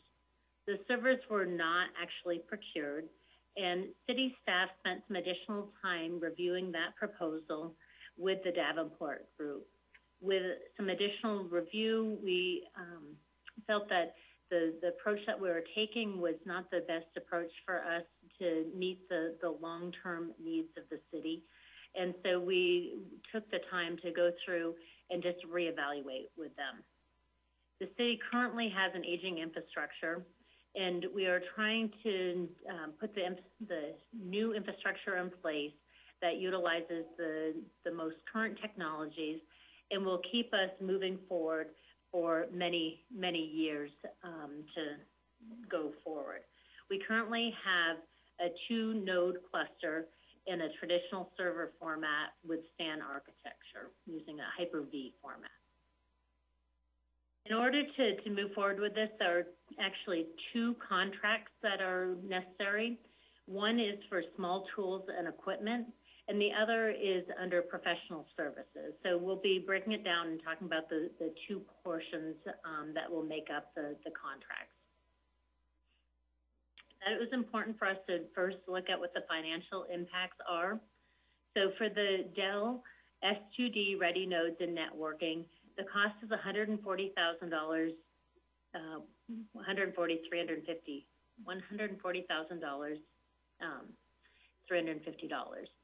$89,000 of that is remaining in our budget. We have $22,000 available to us in DIS reserves, and $30,000 would require a budget amendment. We do know that number will go down some when the CARES funding that we've spent for small tools and equipment is reimbursed or credited back to the department. The Davenport block hours project is for $32,000.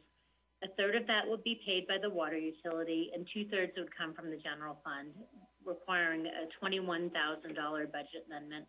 Again, this will also be reduced when the CARES funding professional services are credited back to the department. So I wanted us to talk first about the overall financial picture, and then we'll get into the more detailed portions of the project. And Mr. Cervantes is here to answer technical questions as we're going through this. Here. Mr. Walters. Ms. Shu, if you go back to the last slide, if it's a $30,000 budget amendment, does that include the $22,000 that you're planning to take out of the reserves, or will it be more like a $52,000 budget amendment?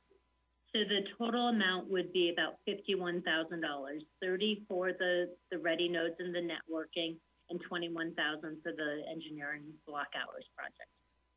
So it'd be $51,000.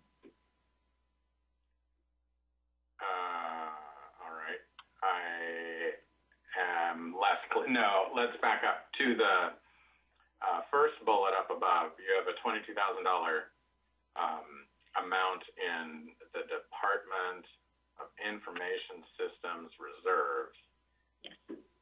But evidently don't have authorization to spend that, right? So is it a $30,000 budget amendment including spending $22,000 from DIS reserves? Yes, it is. Yes, it is. Okay. And the other $8,000 comes from general fund reserves. Is that right? So $89,000 is coming from budget that we have remaining. $22,000 will come from our DIS reserves, and then we would require a $30,000 budget amendment. I guess I assume that you also require a budget amendment to spend money from the DIS reserves. Is that assumption wrong? Jose, Mr. Cervantes, would you speak to that? Yes. Hi, Mayor, City Council. Yes, that's correct. That DIS reserve is not in this year's budget. So in order to use that for spending, we would absolutely require approval from City Council. Okay. I just didn't want us to be surprised by a different number when it comes to us. And so how does this project compare to the price that we previously approved for the old version of this project? And can we talk about that as we move through the presentation? Because yes, we will point that out. So the driver for moving to HCI adoption, a hyperconverged infrastructure, is going to allow us to run software-defined data center using the S2D ready nodes in Azure Cloud. This is going to allow us to replicate to additional sites that is going to give us greater data protection and disaster recovery. We'll be able to utilize the Azure Stat Cloud, which is really the gold standard in enterprise systems. And I like to think about this as a modular system that is easily scalable if we need to grow. And it allows us to utilize our Windows Server 2019 data center. We've already purchased that. That was part of the original discussion this spring. So no additional licensing is going to be needed. This proposal is put together utilizing both Dell Technologies and Microsoft, and it allows us to have a much more efficient way to automate and manage the compute, storage, and network services for the city. So how this differs from what we were previously looking at is that through our conversations with the Davenport group, the approach that we were taking initially was a 3-node system. That was not the industry standard or the best practice that they were recommending to us. And they really suggest that we go with the 4-node S2D cluster, which will include switches that we didn't have in place in the initial plan.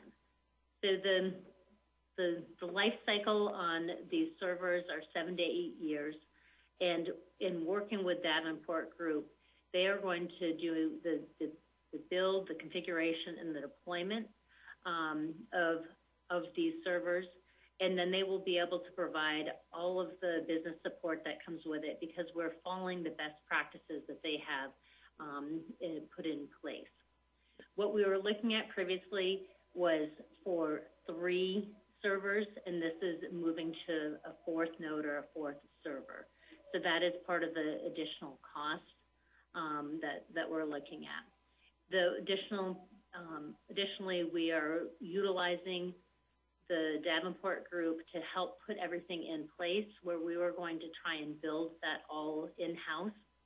And Mr. Cervantes and I have spent a lot of time talking about the strengths of our department and where we can best utilize our skill sets, and feel that this is an important thing for us to lean on industry experts to get in place running smoothly so that we can then provide the support to the entire city.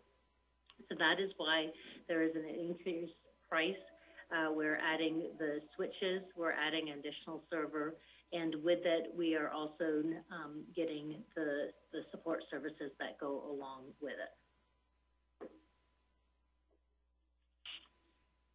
In addition to that, and this is the second part of the contract, we have asked Davenport to help us to then integrate those new servers with our existing cluster that we have. That's currently at the water treatment plant, and one is currently at City Hall that will be moving to the Anacortes Police Department. And so for this project, the engineering services is $32,000 in cost. The pieces that they'll be helping us with is doing the planning to look at everything that we currently have in place now, what we'll need to do in terms of installation and how our network is designed right now. And then they'll make recommendations to us about what we need to do to ensure that all the components are running smoothly together. They will then come in and design, build, configure, and deploy the cluster at the library. So they'll be utilizing what we have currently in place, getting it ready at the library, and configuring it so it will work with our new cluster. They will replicate all the VMs from our existing cluster and migrate them to the new cluster. And then they'll be able to replicate from the library to the water treatment plant after the reconfiguration. They will also be upgrading the cluster at the water treatment plant, and they'll be rebuilding all aspects of that cluster environment and configuring the secondary replication. And they will install a new cluster out of our existing hardware at the Anacortes Police Department. So they'll create a new cluster out of our existing servers, which will create a new Hyper-V cluster, and then we'll configure the replication and backup for Azure. So this new system will allow us much more stability in all of our data throughout the city. If we have a failure at one site, it's just able to replicate, it will have been replicated, and we can just pull it back up. And so we would just be down seconds instead of having a massive failure of our systems. This is the replication piece. So as part of their services, they will make sure Davenport will work with us to ensure that all of that replication is occurring, both to Azure and to that it will ensure that we have disaster recovery up in the cloud in addition to all of our different servers. So this is the same screen that we were looking at previously about the financial impact. We thought it was just important to kind of bring it up again. Internally, we've discussed how important it is for us to make sure that we have a fully functioning system in place and utilizing the skill sets and the expertise that Davenport Group can work with us on to make sure that is all up and running so that we have a very modular system that will grow with time, but that it's functioning at its highest capability. So we're happy to answer any questions that you may have. I know that there's a lot of technical components that are part of this, and we're here to help answer any questions that you may have there as well. Mayor Gear? Mr. Young. Just to follow up with you, Ms. Sure, on how this comes about. Part of it is what we're addressing. Not only is the fiber, all of the components that we are building into our system as our city expands, all of those components. And then, quite honestly, the city needed to update its IT infrastructure for all of the other ills and elements that are out there that we're addressing. So this is just a build out of that for capacity to be able to expand, because what we have right now is so severely limited. As we begin to add these additional things, to the city's IT department, we just simply didn't have room for it, and that's part of what this is about. Am I correct, Ms. Sure? We're really, I think that you've summarized it well, Council Member Young. What we're really trying to do is just make sure that all the foundation is in place so that we have a very successful network, that we're not chasing down and having expertise just in, people just holding all the expertise in what we're doing. We're going to have a system that all of our staff know the backbone on, and is very methodical and put in place to grow with our city. We've kind of been always trying to just make things do and kind of grow things and build things ourselves. But Mr. Cervantes and I have been talking about the importance of making sure that we have a very stable infrastructure in place, and that unfortunately, there is a cost associated with that, but I think that this is really an investment in our entire city. So with that, we're bringing these two contracts to you that are on the state contract for a total of $187,516.80. Mayor Gear? Mr. Miller. Yeah, again, look, technically, I think this is all the right thing to do. I don't feel like, first of all, Mr. Walters' question was answered, so I'll try to ask it in a way that I can try to understand it. I think I just want to try to be as transparent as possible on the financial impacts. It's fine. Sometimes you need to take a new direction when you realize the way you go, that the way we intended on going back in May isn't the way we're going to go. That's all fine. I just think we need to be a little more transparent about it. So I'll try to ask the question, and Mr. Walters can jump in if I'm not getting this right. But So in May of 2020, we authorized the purchase of 3 PowerEdge servers. So how much did we spend in that authorization to get to where we are today? Let me just grab that. How much was the authorization, and then how much did we spend at that authorization?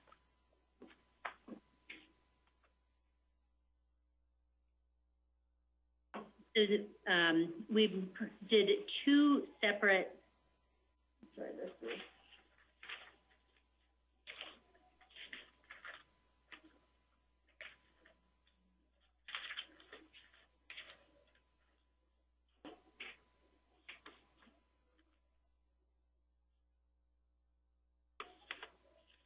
Sorry, I'm looking at the 2 of the other contracts. Mr. Cervantes, do you have that information at your fingertips?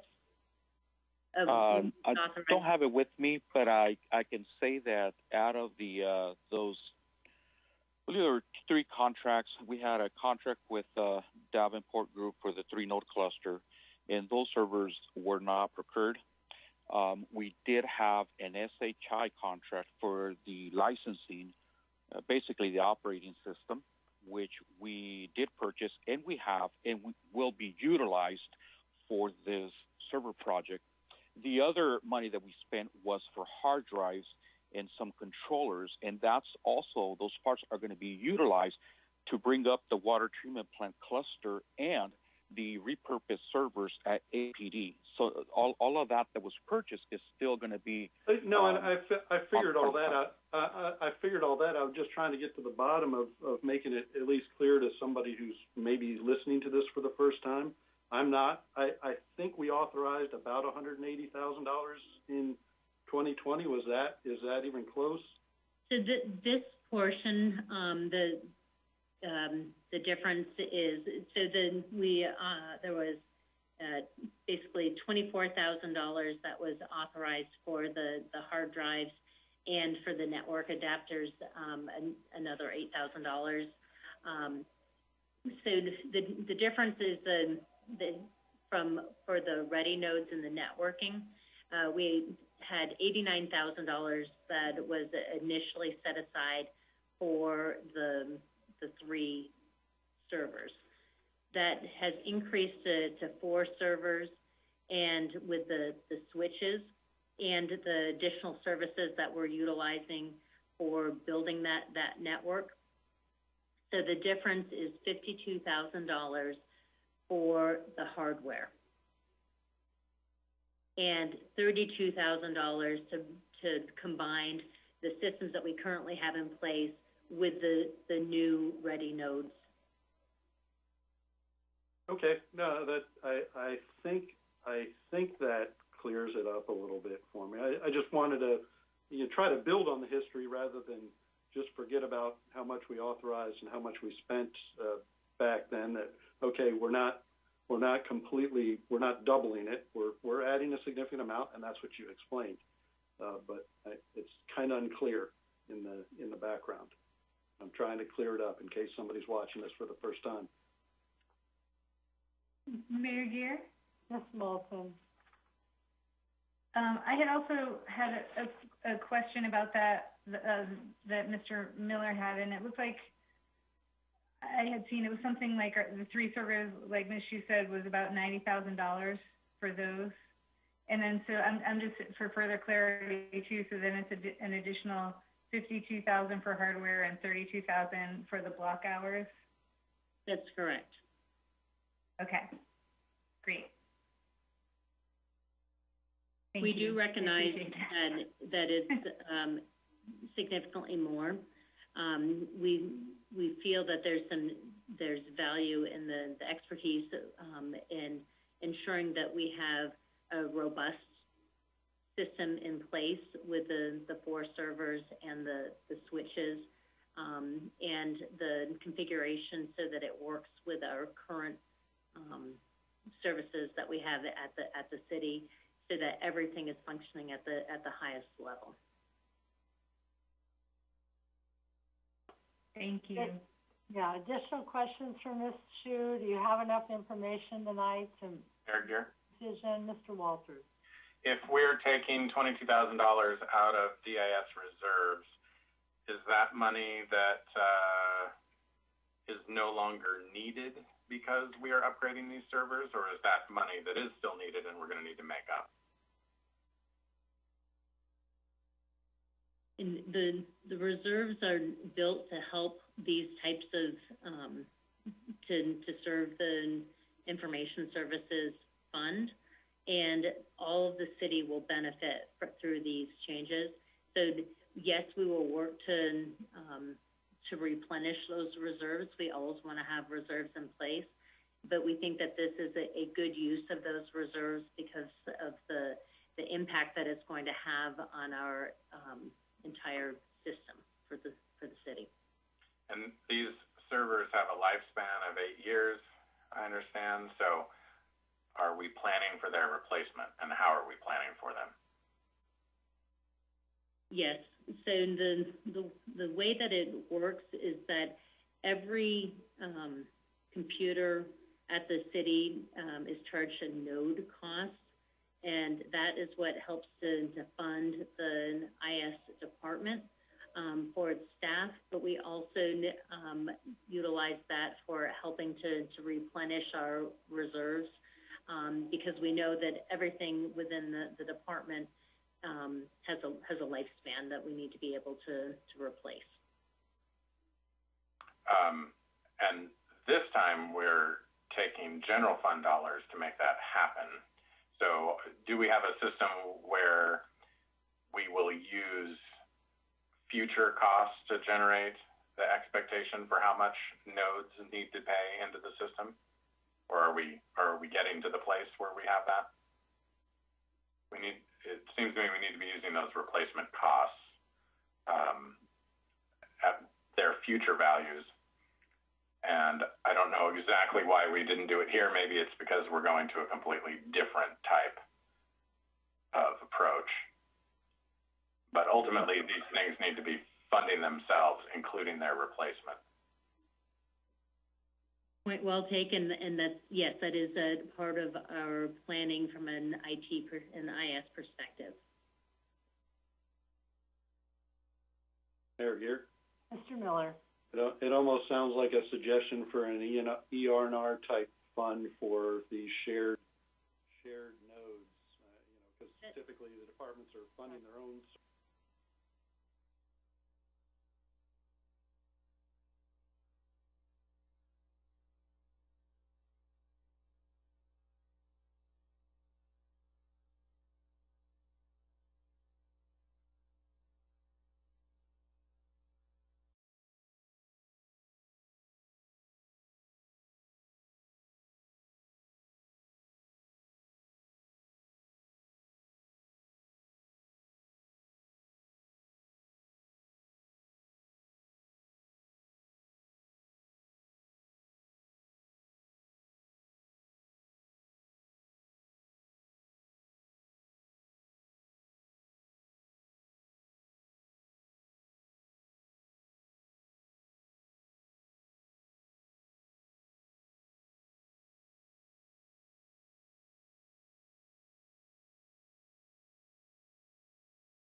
Thank you, Matt.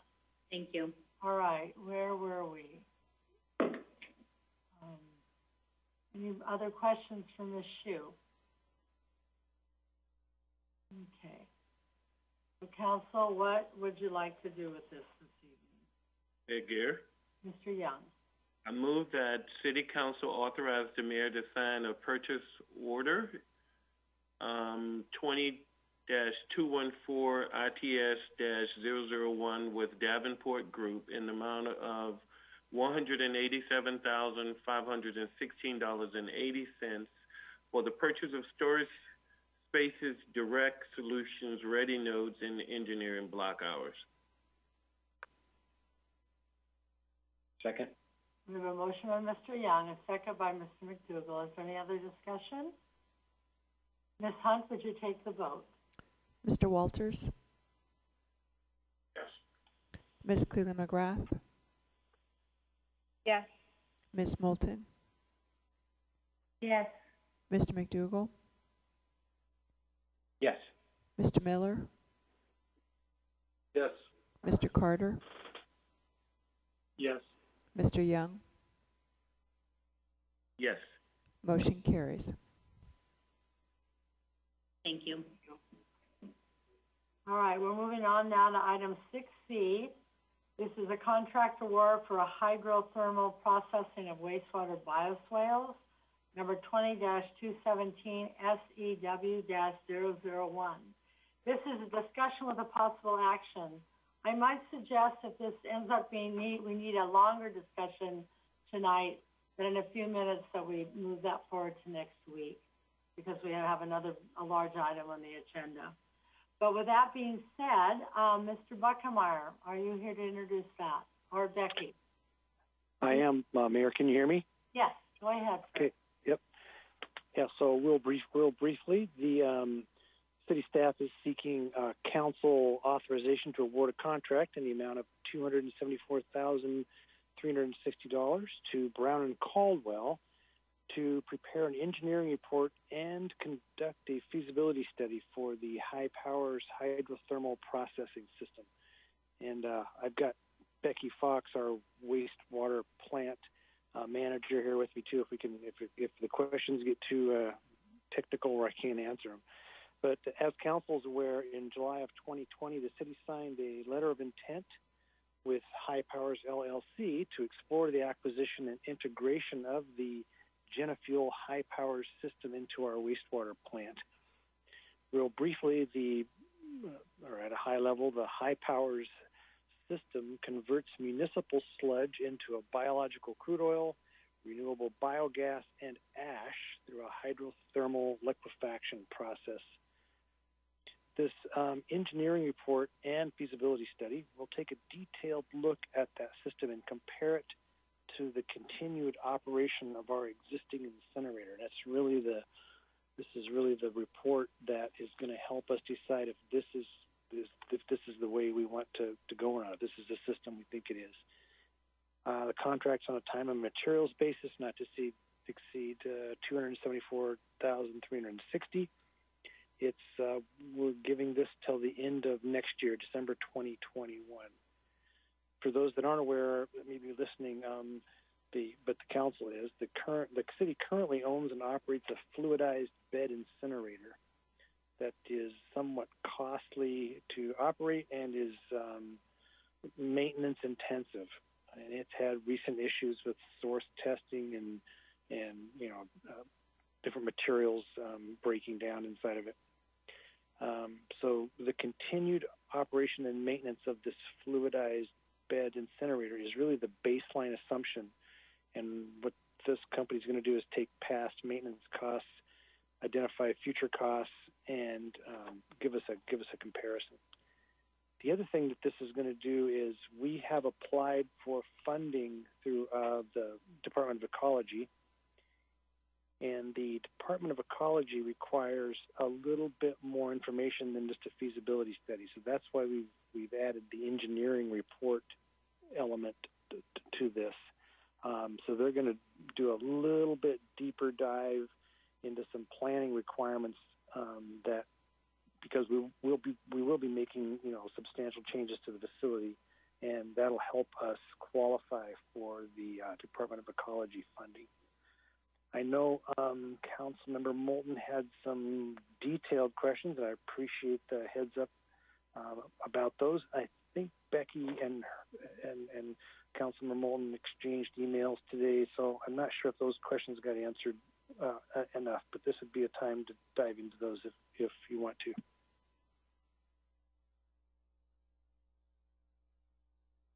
Mayor here, is it okay if I?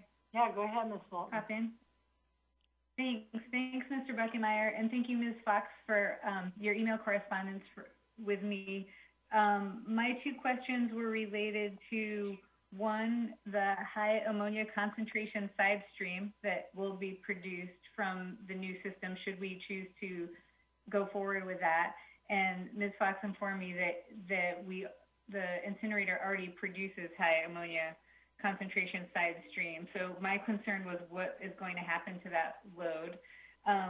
But my more important question, I feel, is that we don't yet have a market for the biocrude and for the results of the process. And so I understand that a couple of refineries are being approached by Genefuel, and that there's talk of, and I believe, you know, obviously intention to approach Marathon, Anacortes Refinery, and Shell's Puget Sound Refinery in Anacortes to determine if they will be interested buyers of what the bio crude that would be produced. So my feeling was that this is a $275,000 contract when we're very concerned about the budget. And my question was that could we ascertain with more confidence before we spend $275,000 that there will indeed be a market for the product? I felt that we should find this out before we spend that much money, which is equivalent to roughly a new police officer, a new librarian, and a new parks maintenance person, if you add a little bit more money with the cost. So I would just like a little bit more discussion of that, of our market.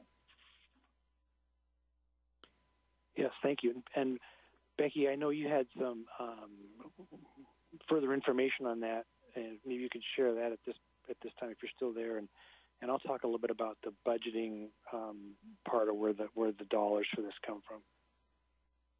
So as part of the feasibility study, Brown and Caldwell will contact the local refineries, but there's already a commitment from Parkland Fuels up in Vancouver. Another system is being built up in Vancouver currently, similar to the one that we're looking at. But Parkland Fuel up in Vancouver has expressed interest in getting all the biocrude oil that they can. So we can take our biocrude oil up there. Of course, our local refineries are much closer. They're much closer to us than Vancouver, Washington. But as an alternative, we'll go to Parkland Fuel up in Vancouver if the local refineries are not interested in the small quantity that we'll be producing. Thank you. I just wanted that reassurance. Thank you. I appreciate it. Mayor Gear. Mr. Miller. Yeah, I also have a concern with the cost of the contract. It seems exorbitant, and I've seen lots of consulting contracts before come through the city, especially when it's talking about one of the deliverables is maintenance costs and future costs. Are we not figuring that out on our own? You know, how much is going to cost to replace our current incinerator? What the future cost of running an old incinerator? I'm a little concerned that we're not, and we're also paying somebody $274,000 to ask Marathon if they can take these biosolid fuels. So that's a couple of my comments off the cuff.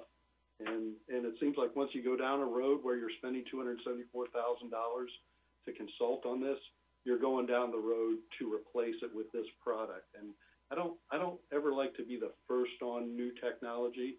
So I'm interested to know if any of these types of plants are actually up and operating anywhere in the United States or Canada. Here. Mr. Walters.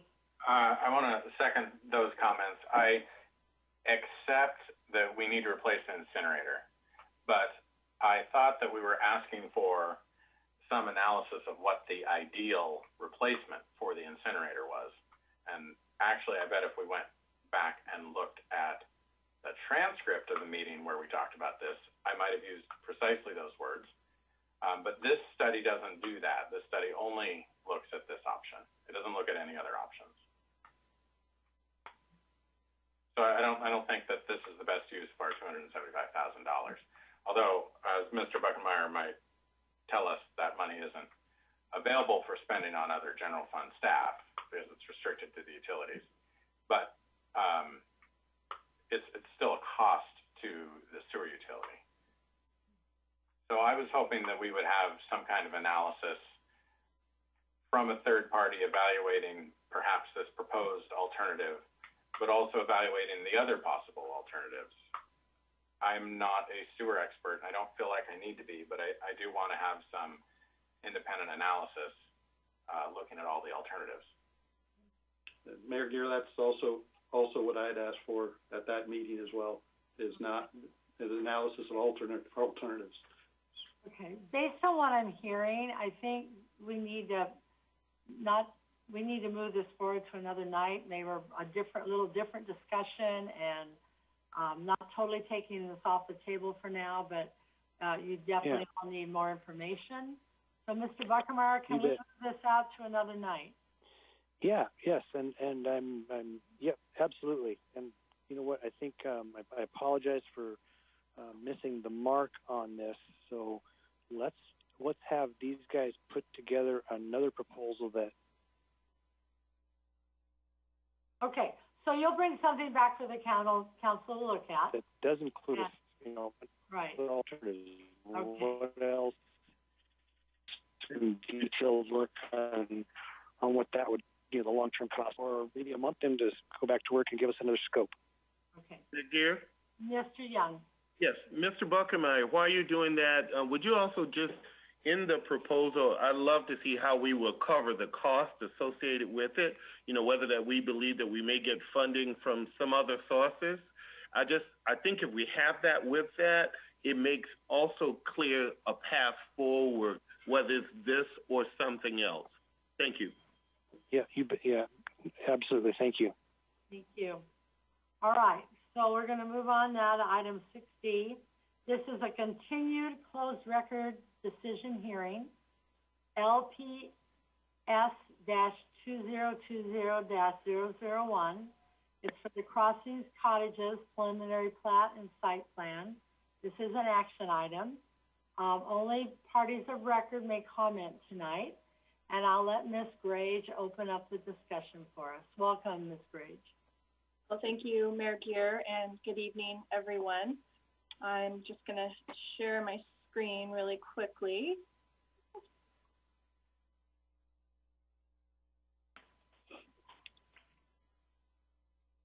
I think.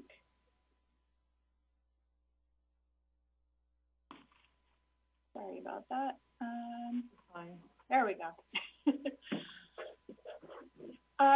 Yes, so this evening, as you mentioned, is a continuation of the closed record decision hearing for LPS 2020-0001, the Crossings Cottages. Just a real high level basic recap of the proposal I thought might be helpful. I won't go into too many details given the late hour. The applicant for this proposal and landowner is Anacortes LLC. The site's located at 1905 Anacortes Mine Road in the R2 zone. And the requested land use approvals for this project are preliminary unit lot subdivision approval to divide the site into 21 lots and 4 tracts, and also site plan approval for an 18-unit cottage housing development. And I think before I go any further, I was hoping to request that City Attorney Ms. Swetnam could say a couple words about the rules for closed record decision hearing proceedings this evening. There are some correspondence that the city council received earlier this afternoon. So if she's available, I'd like to see if she could come on. Certainly. Yeah, so as I understand it, Ms. Grage and I spoke this afternoon, and Mr. Meismer and I spoke as well. So this is a closed record decision hearing before council. And so closed record means that the record has been closed at the conclusion of the previous process. And so if there are additional written materials that are submitted at this point, they shouldn't be taken into account in council's decision-making process. Certainly those parties of record who have already participated in the hearing at the Planning Commission level are free to provide information based on the documents that they've submitted into the record during the previous process. But certainly no new information can be introduced at this point. So just wanted to clarify that, and I know that you know, the process that happened that led to emails coming in were people who wanted to participate, and they may have been parties of record, but again, we can't add documents to the record at this point. Does that address what you were hoping to address, Libby? Thank you, Ms. Putnam. Yes, it did. Thank you very much. To continue, just an overview of the project location, Anacortes Mine Road and Copper Pond. Sorry, you probably can't see my cursor. Pardon me? We can. Oh, okay, thank you. And then this is just an overview showing the existing site conditions with the development proposal superimposed over the top to give you a reminder of what the proposed development layout looks like. And I thought, you know, from there, I don't have much more to add as far as staff's presentation. I just invite council to pick up where we left off last week and continue your discussions on the closed record decision meeting. So maybe before we do that, there's some attendees, and if anybody, it's a closed record, is a party of record. We can hear from you, and I have one person's hand up at this time. Tom Glade, are you a party of record on this project? Yes, I am. Okay, well, welcome and thank you. So let me switch over to my other screen.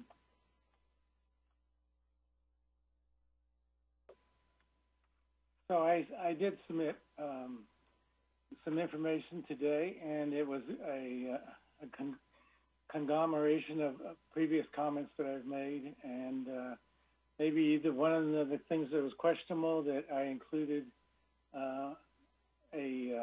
comments that were submitted by Dr. Barnes earlier on that I had asked the city, the staff to include as part of Evergreen Island's concerns, and so that may be in contention. So anyway, I'll go ahead and start. And so Evergreen Islands is very concerned that the proposed Crossings Cottages developments located in the middle of the neighborhood, completely zoned R2, will seriously degrade not only the neighbors' quality of life, but also their property values. And so if we look at the neighborhood there, it's completely surrounded by R2 zones, except for on the western side is the airport zone across the road. And so if we go into the Anacortes Municipal Code, it notes that each cottage unit may be counted as half a dwelling unit. So it basically thereby just doubles the density for that zone if you allow cottages in it. But then if you look at the Anacortes Comprehensive Plan, it talks about what the zone entails. And it says that this designation provides for low-density residential development in mostly established neighborhoods throughout the city. These areas are inappropriate for more intensive urban development due to the established character of the area, or due to the area's separation from transit uses and commercial services. And then as an addition to it, it says cottage housing may be allowed under certain circumstances, but it doesn't specify where those certain circumstances are in the development code. And so I'm curious as what circumstances allow this to move forward. And so then we're also concerned about the potential that this development could be used for vacation rentals by owners. And so it's approximately 4 dwellings per acre, which is ideally suited for short-term vacations. If these cottages are used for vacation rental, the character in the neighborhood would fundamentally change from residential to commercial. In reality, these cottages could easily become a small commercial motel complex in the middle of an R2 residential zone.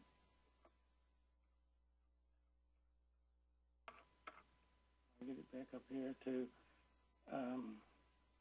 But anyway, let me get to my numbers here. And when I looked at the other PUDs in Anacortes, Copper Pond, if you look at the lot size, and I like to think of them as percentages because it's easier to grasp. So the Copper Pond lot sizes are like 5% of an acre. The Haddon Road PUD is like is 18% of an acre, and Creekside Village, just to the north of this area, is 19% lots per acre, and the J Avenue cottages are 7%. So it's quite an increase in density from going from the J Avenue cottage at 7% to Copper Pond at 5%. So what Evergreen Islands asked of the city is that they put a moratorium on any more PUDs that allow these kinds of density until the city develops language that defines what allowable uses are for short-term rentals. And during one of our hearings with the Planning Commission, that Mr. Meismer said that it could be a condition applied that the owner had to live in the dwelling. And so we're really concerned that as in Sedona, which is a similar tourist town, that the short-term dwellings have caused the availability of affordable housing to diminish because outside investors are coming in and buying those properties up and, making our problem with available housing worse. So that concludes my comments for this evening, and I appreciate your time. Thank you, Mr. Blades. Is there any other part of your record at this time? Sherry, go ahead. Yeah, can you hear me? Yes. I just want to reiterate, I had this whole thing written up, but I feel like there's so much going on. My concern about that road connecting Meadows and Oregon, with the traffic and the safety of the pedestrians, the intersection at West 12th and Oregon is a blind intersection, it's a school bus stop. Putting in 18 cottages in this 2-acre plot is only going to maybe get a lot more kids and a lot more families and a lot more people and a lot more cars going to that intersection, crossing that street.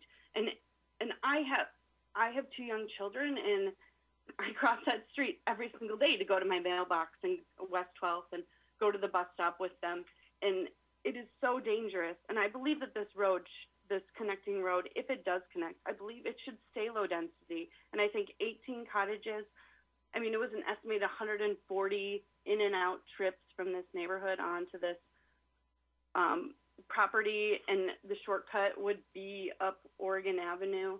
Does not count as low density, and this is a low density zone. This whole thing is surrounded by single family homes. And this is kind of a weird question.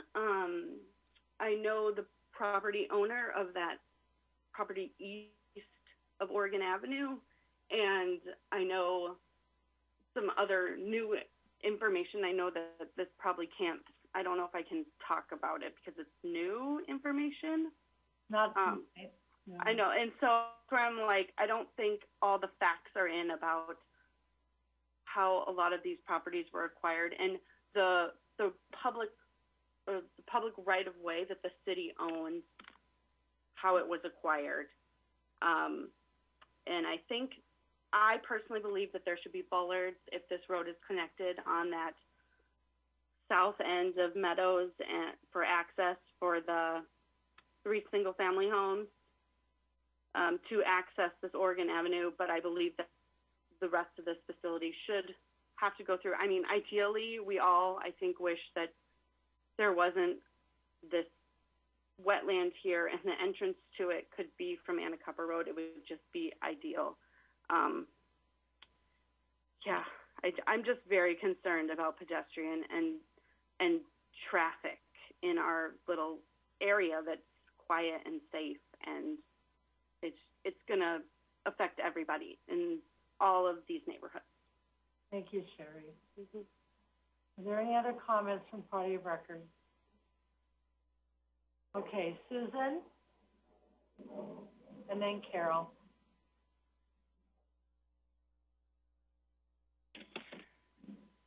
Hi, I spoke last time at the last city council meeting. I just want to thank the city council and the city planners and Mr. Stramberg and his associates for the careful discussion about Crossings Cottage. As a neighbor to this proposed development, I felt my opinions were heard. Also, I appreciate the respect given between council members when opinions differed. One thing that I want to point out about the Crossings Cottage is that even though the guest parking is it meets or it doubles, more than doubles the present municipal code requirements, it's still my opinion that I don't think it's going to be adequate, and guest parking will routinely spill over into the surrounding neighborhoods. So just imagine this scenario. If there's 18 cottage homes, and on a Sunday, one household hosts a birthday party for a 5-year-old, and another household extended family visits someone who's very ill. And with this scenario, and these two events happening at the same time, it's most likely that most of the guest parking will be used up. But that's just 2 households in one area where there's 18 households. So what happens if there's a Seahawks game or other residents host parties? So I also believe that the spaces within the cottage crossings, the guest parking spaces, are really tight, especially the spaces by the water retention pond.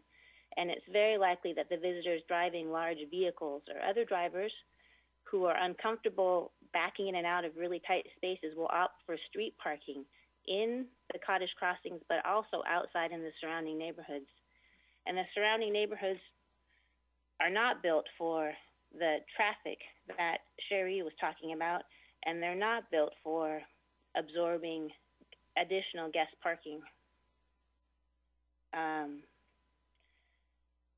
And lastly, this is a scenario in my perfect world, not the developer's perfect world, I'm sure. But what if Mr. Stramberg and his associates deeded the east side of Copper Pond wetland with a 200-foot barrier to the city, and then developed the remaining land with homes that fit within the existing neighborhoods? And what if these properties were fenced to provide privacy for the residents, as well as to establish a visible barrier for wetland preservation? And what if in one specific strip, the developer left an approximate 6-foot wide path between the fences to act as both a nature corridor and a walking path? And what if Councilmember Moulton worked with the neighborhoods and the neighboring HMOs to create a walking path in the top part of the wetland barrier? And what if the city solicited local expert opinion and interest and took steps to restore the hydrology to this wetland? And what if in exchange for deeding the Copper Pond property to the city, Mr. Stramberg and his investors would be credited that land toward the value that land value toward the purchase of city-owned property where the infrastructure would support high-density cottage housing?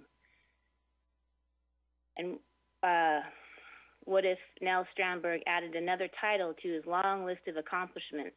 Builder with over 28 years of experience, successful business owner, local employer, and with the adoption of this idea, land steward. I don't want to stop Mr. Strandberg and his investors from developing this land.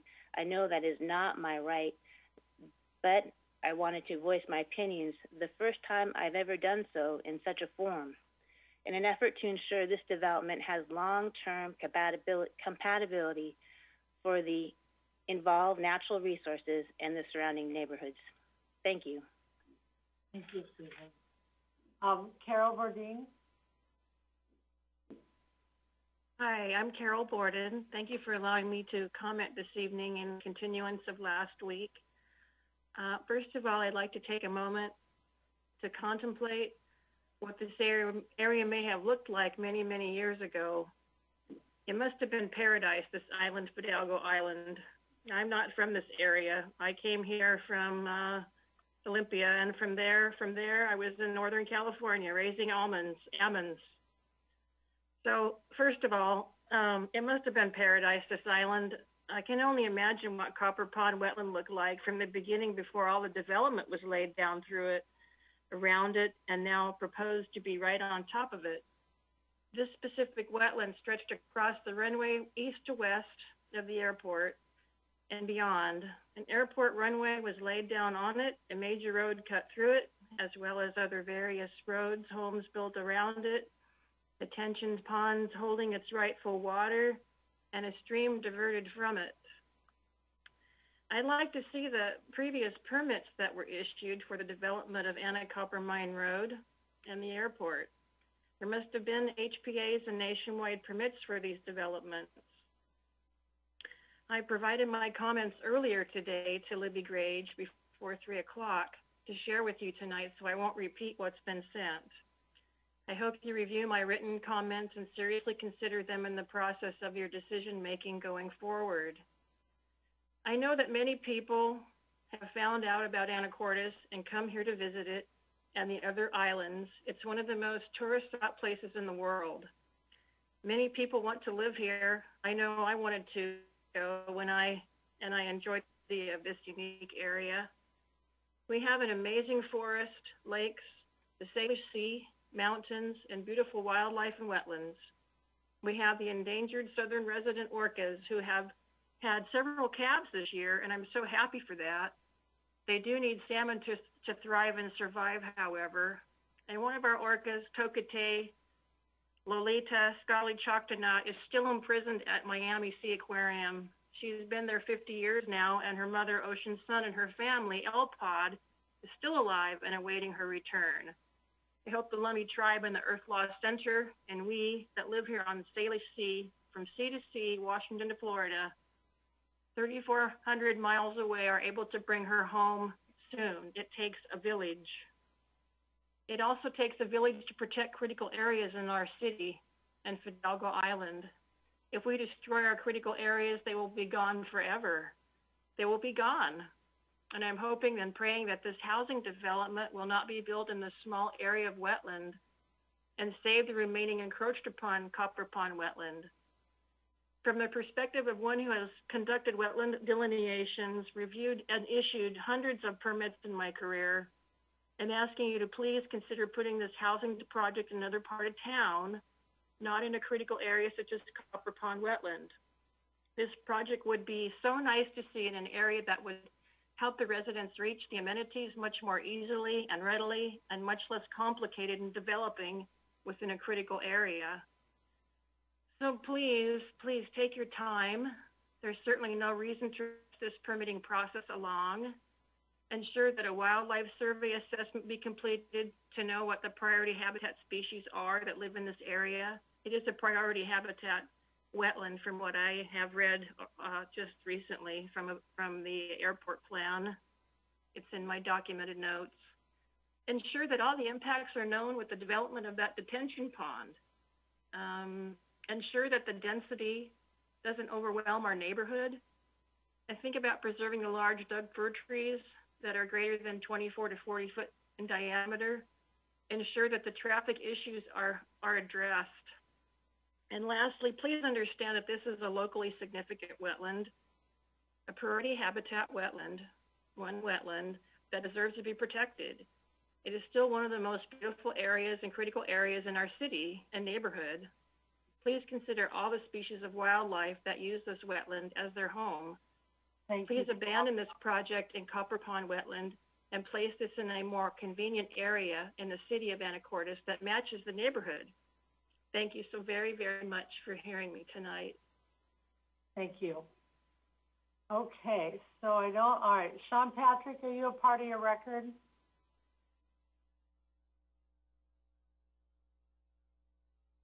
Yes, I am. Okay, go ahead. Welcome. Thank you. My name is Sean Patrick, 2113 Meadows Lane. I spoke last week. Yes. I also had sent a letter in quite a while ago. Just reiterating my opposition to the project. The density is just too high for this neighborhood. I've been a resident for Anacortes 20 years, 9 years here at Meadows Lane. Years past, we've had cul-de-sac parties here. Everyone knows everyone else. We know our kids. It's a very tight-knit group. Unless I'm completely senile, I think there's 18 or 19 homes, single-family homes on Meadows Lane. And the way I look at it is by adding 18 cottages and 3 more single-family homes, you're basically doubling the density of our little neighborhood. That's a 100% increase in the density, just with round numbers. I just think it's ironic in an era of social distancing where we're being told to keep farther apart for our health and safety that we're looking at a project that's going to be packing in people like sardines. I know that all of you, members of the council, you know your respective neighborhoods. You know the comings and the goings, the traffic, the parking. Just imagine opening your front door and seeing 18-plus cottages or homes dropped into your front yard. You know that it makes a big impact. I'm just going to add on to Ms. Warm's statement that I know that the traffic is going to be detrimental. I know that there's going to be spillover with the parking. There's times where I can't even park in front of my own house these days. I know there's a little bit back and forth with council members about the extension there of Oregon Avenue in terms of the width of the street and who would develop the eastern side of it. As I noted in my original letter to the council, just to the east of that proposed Oregon Avenue there, that's a wetland. So I'm unaware that that area can actually be developed unless the rules are going to be changed. So the way I see it is Oregon Avenue, if it's punched through, it's going to be half a street unless someone else wants to pick up the rest of the bill for the full extension. But the issue is the density. That's what I'm opposed to. It just doesn't fit in this neighborhood, and it's going to cause problems. That'll conclude my comments. Thank you. Thank you. And then Tom Scott, are you a party of record? Madam Mayor, Tom Scott is not a party of record. Is not? Is not, that is correct. Okay. Tom, I can't take your testimony tonight. You're not a party of record. All right, council, back to you. You've heard from the public, from the party of records this evening, and it's your time to have a discussion. My thought was we could talk for about the next half hour, and if we need to continue to the first agenda item next week, we could do so. Mayor? Yes, Mr. Young. I guess what I'd like to hear is just a little bit about what our options are, meaning is it appropriate for us to be able to go back to the developer and ask or suggest, some revisions if possible. But I guess what I'm not absolutely clear on is what can we ask as a council of this developer whom have come through the whole process, submitted these drawings? What are our options at this point? Ms. Graves, do you want to talk about that, or is Mr. Meismer? Mr. Meismer, do you want to talk about that? Thank you, Mayor. Members of the council, good evening. So what you have is an application for a cottage development project in the R2U zone. It meets all the requirements of the cottage development regulations. It meets, sorry, I was having some troubles. It meets all of the regulations for cottage housing developments in the R2U zone. Some of the concerns that you've had are heard are the traffic. In regards to traffic, the Public Works Department, Engineering Department are in the process of analyzing the traffic patterns in the area, what the speeds are, and what might need to happen to slow people down and get that traffic flowing. As far as density, it meets the requirements for density for cottage housing development. Some of the things that we've heard also are overnight accommodations, which currently are not permitted in the R2U zone, vacation rentals, although a bed and breakfast would be permitted by a conditional use permit only. Council could certainly condition this such that overnight accommodations would not be allowed. That's an option for the council. With that, based on our staff, on the staff report, all the other reports, biologist reports, critical areas reports, in my opinion, I think they've covered what needs to be covered.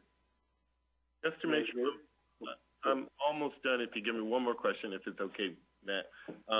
Just to make sure I'm clear, what you're saying basically is that this development has met the criteria of the city for moving forward and those regulations, and that basically we could only add some condition toward approving this development. Is that correct, Mr. Miesemer?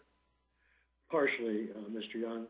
If the council feels that there are some areas that have not been addressed, they could remand the project back to the Planning Commission for further review and discussion by only parties of record. The council would have to specifically identify what they wanted the Planning Commission to address. Otherwise, based on Chapter 1943.010D, cottage housing, in our opinion, it meets all those requirements. The road width meets the requirements for a low volume local street with 20 foot of paving, sidewalk, and landscape strip. Oh, thank you. That answers my question. Thank you, sir. Young. Mayor Gear? Mr. Miller. Yeah, well, I think, we obviously spent a lot of time on the code. We spent a lot of time on the comprehensive plan, and a big part of the comprehensive plan was looking for ways to increase density and housing opportunities. And certainly in this case, if there's anybody who I want to do something that's challenging because it's in an R2 zone and it's this particular person who we know. But the reason it's before council, and Mr. Miesemer, feel free to, because it's cottage housing. That's how we wrote the code. I mean, am I missing something there? Are there conditions that I'm missing? Well, thank you, Mr. Miller. The purpose of bringing it to the council is because of the subdivision itself. More than 10 lots is required council approval, yes. Yeah, exactly. I tend to support this. This is what we intended to do. I have a lot of same concerns as a lot of the residents. Density, traffic, again, interested in calming, ways to calm, which we know there's going to be traffic there because the previous entry was from Anacortes Mine Road. But, if there's anybody I want doing this, and I think they'll do it right, it's this particular applicant. I think that's all I have for now. Mayor Gear. Mr. Carter. I don't doubt that the applicant or the party involved would do a bad job. I feel that they do a great job with the plan that was before. I just don't understand why there needs to be so many Or, I mean, I know a couple of things we've already talked about, but like where like Meadows Lane and Georgia Ave connect, the road reduces down and grows back again. There's so many houses or cottages within this tiny little area. But I mean, the plan looks well put out. It just seems like it's going to create animosity with having so many people in there. It could be a cause for issues in the future. Is there anywhere in there, do we know how much these are going to go for, or is that too far in the future, or not something that's put before us on the cost of these for selling wise? Mr. Carter, I don't know the answer to that. I think that the applicant is on the meeting if the mayor wanted to ask the applicant to address anything. Nels, do you want to address the council on anything at this time?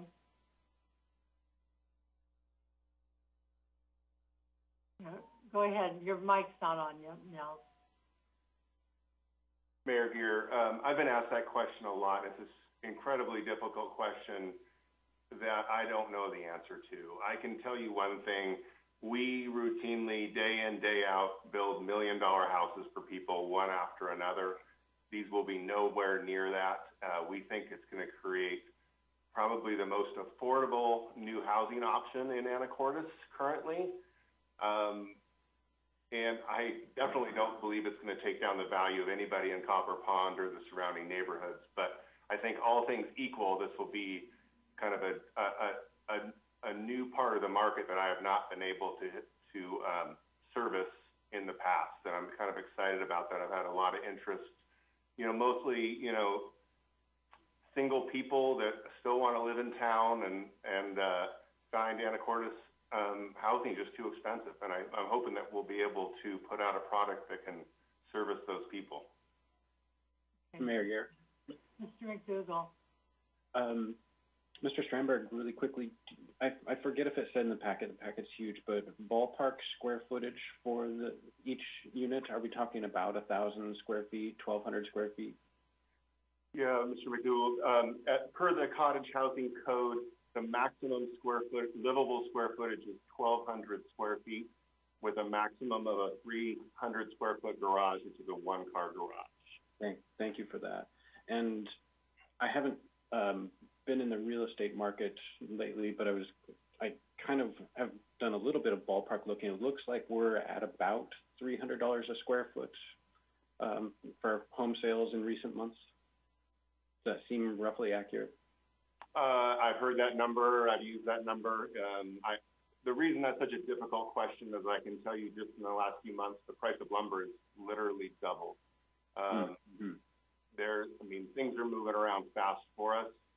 I think you guys have seen if you're watching the real estate market at all, I think there's 40 houses in the Anacortes market where generally there's 160.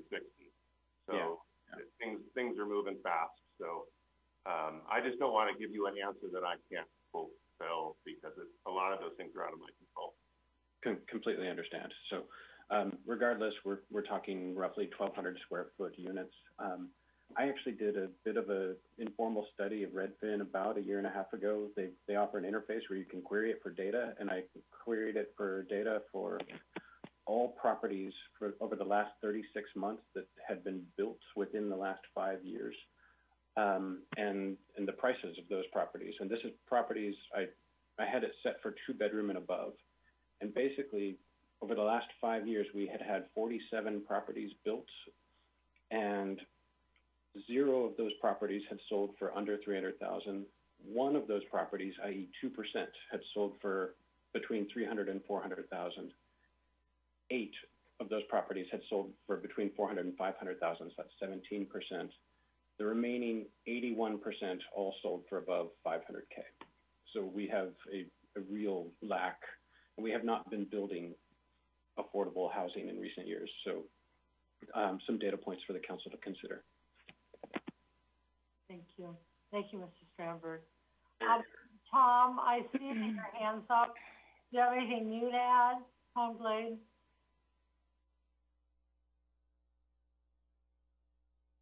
Okay. Going back, is that Mr. Walters? Go ahead.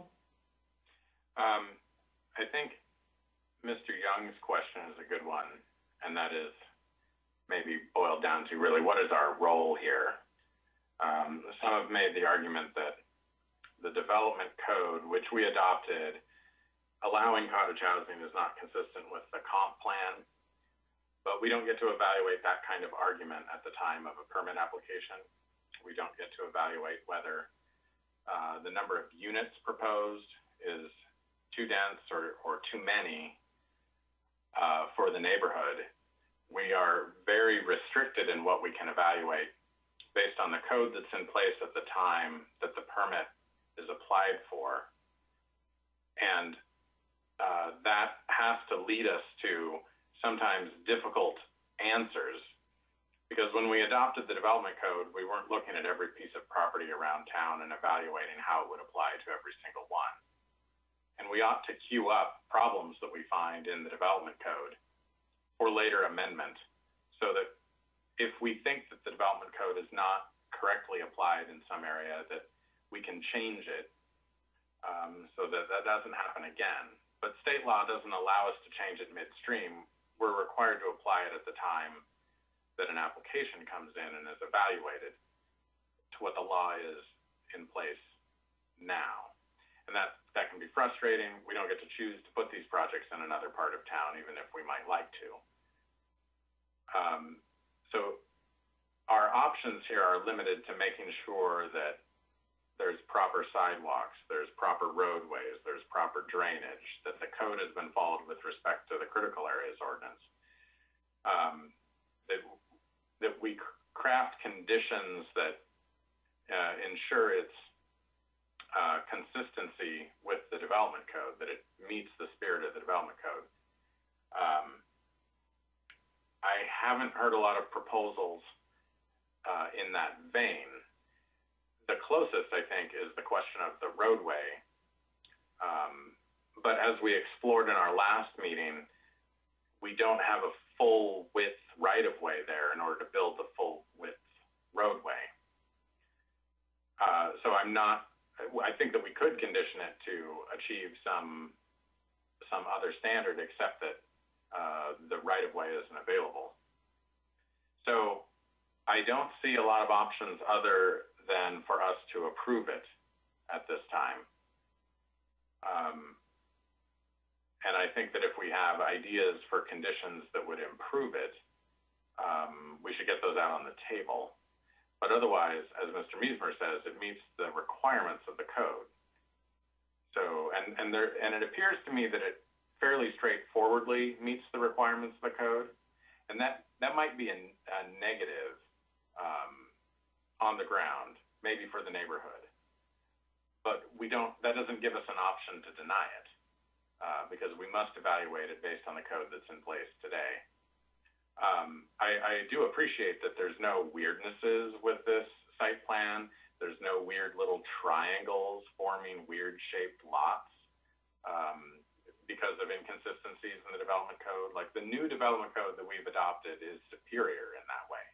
It provides a more straightforward path. But it also increased density in this zone and in other zones, and that was a deliberate choice we made, because we are trying to keep people inside of the city boundaries and follow the State Growth Management Act. So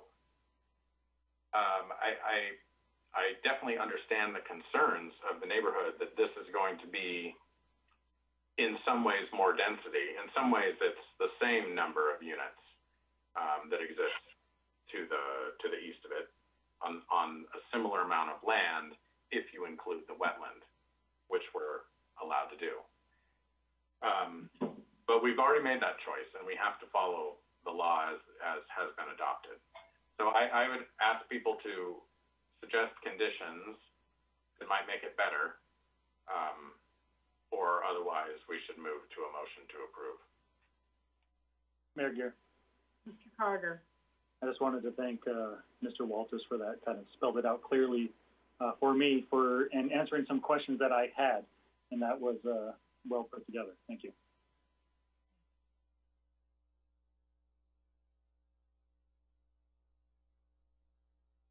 Mayor Gear. Ms. Cleveland McGrath. Yeah, thank you.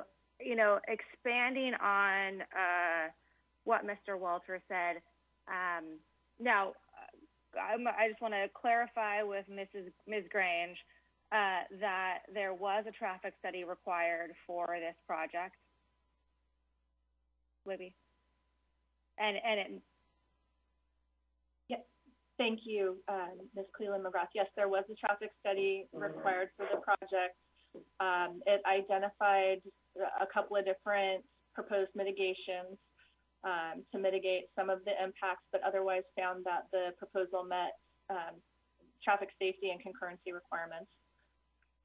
And those suggested mitigations, are they included, or are they something that engineering is going to work on for the near future? The one condition related to a site distance issue on Meadows where it transitions to Oregon, and that is a recommended condition of approval. Okay. So expanding on what Mr. Walter said, you know, we have a limited amount of space within the city limits, and we have a responsibility by the Growth Management Act that we have to accommodate growth, population growth. And so when we went through the comprehensive plan and updated the development agreement, we resoundingly heard from the community that we needed to allow for a toolbox of different options in different neighborhoods to increase density. And one of those options was a 4-story building with a fifth floor bonus. Another option was streamlining accessory dwelling units. And a third option was these cottage homes that are limited to 1,200 square feet. And because of that, they're essentially half the size of a typical home that's single family home that's built, right? 2,500 square feet is pretty average for the neighboring neighborhoods in that area. Maybe on the smaller side if we use 2,500 square feet or 2,400 square feet. These homes are, from the drawing, suggest that they're 900 square feet with a 300 square foot master bedroom upstairs. They're 2-bedroom homes. They are not 3, 4, 5-bedroom homes that you see in the neighborhood around there, which is definitely going to lessen the car trips. It's a 1-car garages, right? This is a type of housing that we need because we don't have a diverse housing stock right now. We need this for single people. We need this for young professionals so that they want to move here. We need this for retirees. We haven't produced this for so many years that there is this huge void, and it's causing people to have to buy homes that are significantly larger than they want to because they can afford them, or they may not be able to. But that means that we're pushing out, and we are limiting the people who can move here and the people who already live here and want to stay here. The other option is we go to higher density in the downtown core. We've had quite a bit of pushback about that, right? Going 4 stories. Fortunately, this development they're smaller units. They're only 2 stories. All the other homes around them are 2 stories, so there isn't any kind of a privacy issue when it comes to that. Price-wise, yeah, it's going to be, the market is going to dictate what happens with that. And who knows, by the time it's built, we don't know what that price looks like, because the most expensive part of a home is the kitchen and bathroom. And, all these homes have to have a kitchen and 1 or 2 bathrooms also. So, adding that 3rd, 4th, 5th bedroom and the 2nd bonus room doesn't really add a lot to cost.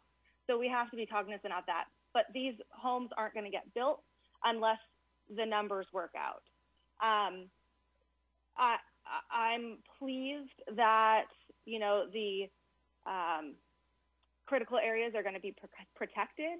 I'm curious if anyone has come up with a solution for, the connectivity using a wood chip path. I couldn't quite come up with anything that made sense personally. And I really think that looking for ways to calm the traffic in the neighborhood absolutely needs to be done. It's a walkable area.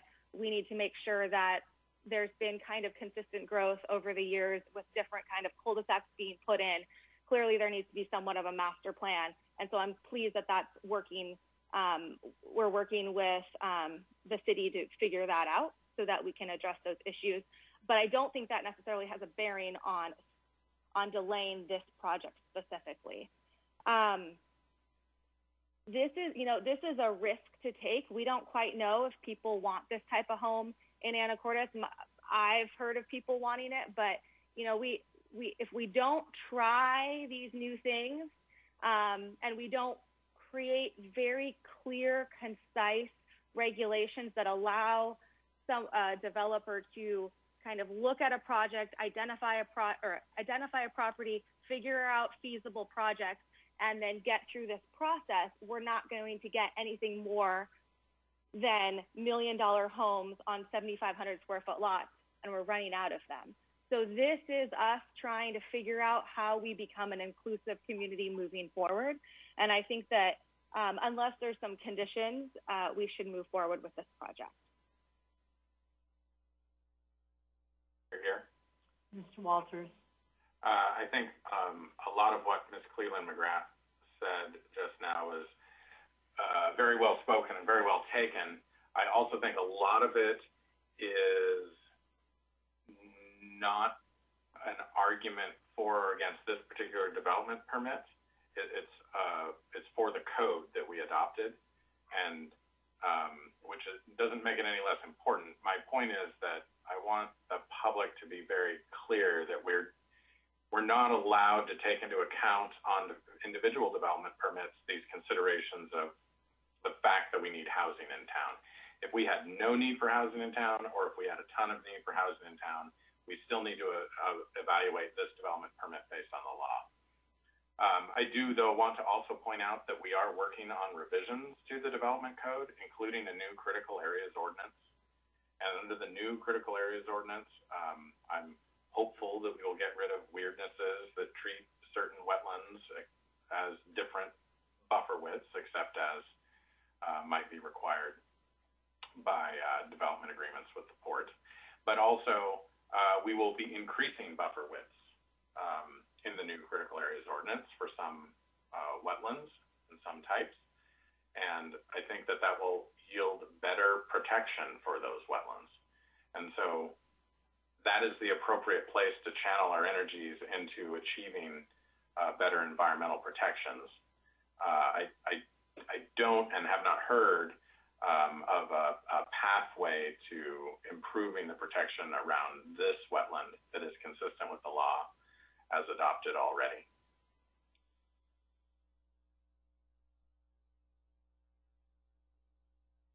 Okay. Mr. Meismer, you joined us. Did you have something? No. No. Well, at this point, do we want to put this on the agenda first thing next week, or do we want to finish our discussion this evening?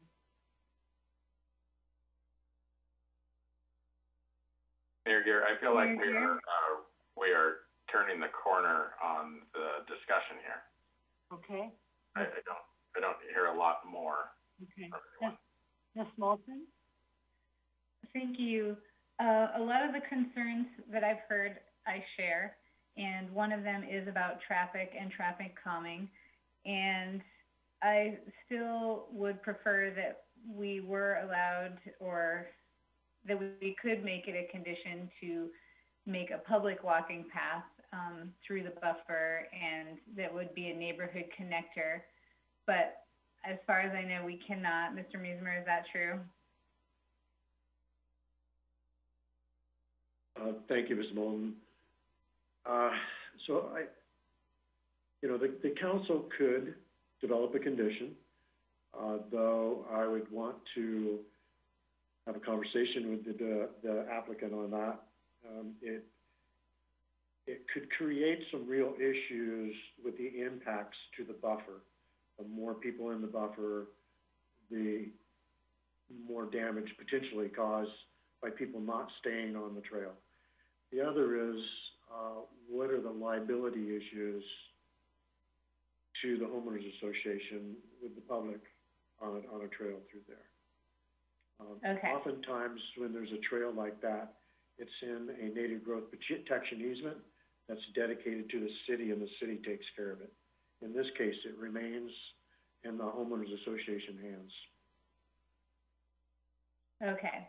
So in lieu of that, I would like to see the city and engineering try to be as creative as possible with traffic calming and try to live up to our commitment in the comp plan to an efficient network of travel route options for pedestrians and bicycles, as many ways as we can to encourage people to get out of their cars and travel amongst the neighborhoods by foot, stroller, skateboard, bike, because I think that that's at the heart of a lot of our transportation issues. And so I encourage engineering in the city side of things to really be cognizant and work very carefully on that, because that is a goal of our city and of mine also. That's all I have to say right now. Thank you. Thank you. Mayor here. Mr. Walters. Yeah, I concur with Ms. Moulton and Mr. Meismer that it would be possible to require a public path, but for the consideration of we would be creating this public path through the wetland and through the wetland buffer. That seems problematic, as we explored in the last meeting. And I also concur that there is opportunity for traffic calming devices, as we talked about in the last meeting. But as an existing deficiency, I'm not sure that the burden is properly placed on the applicant, although maybe a contribution would be appropriate.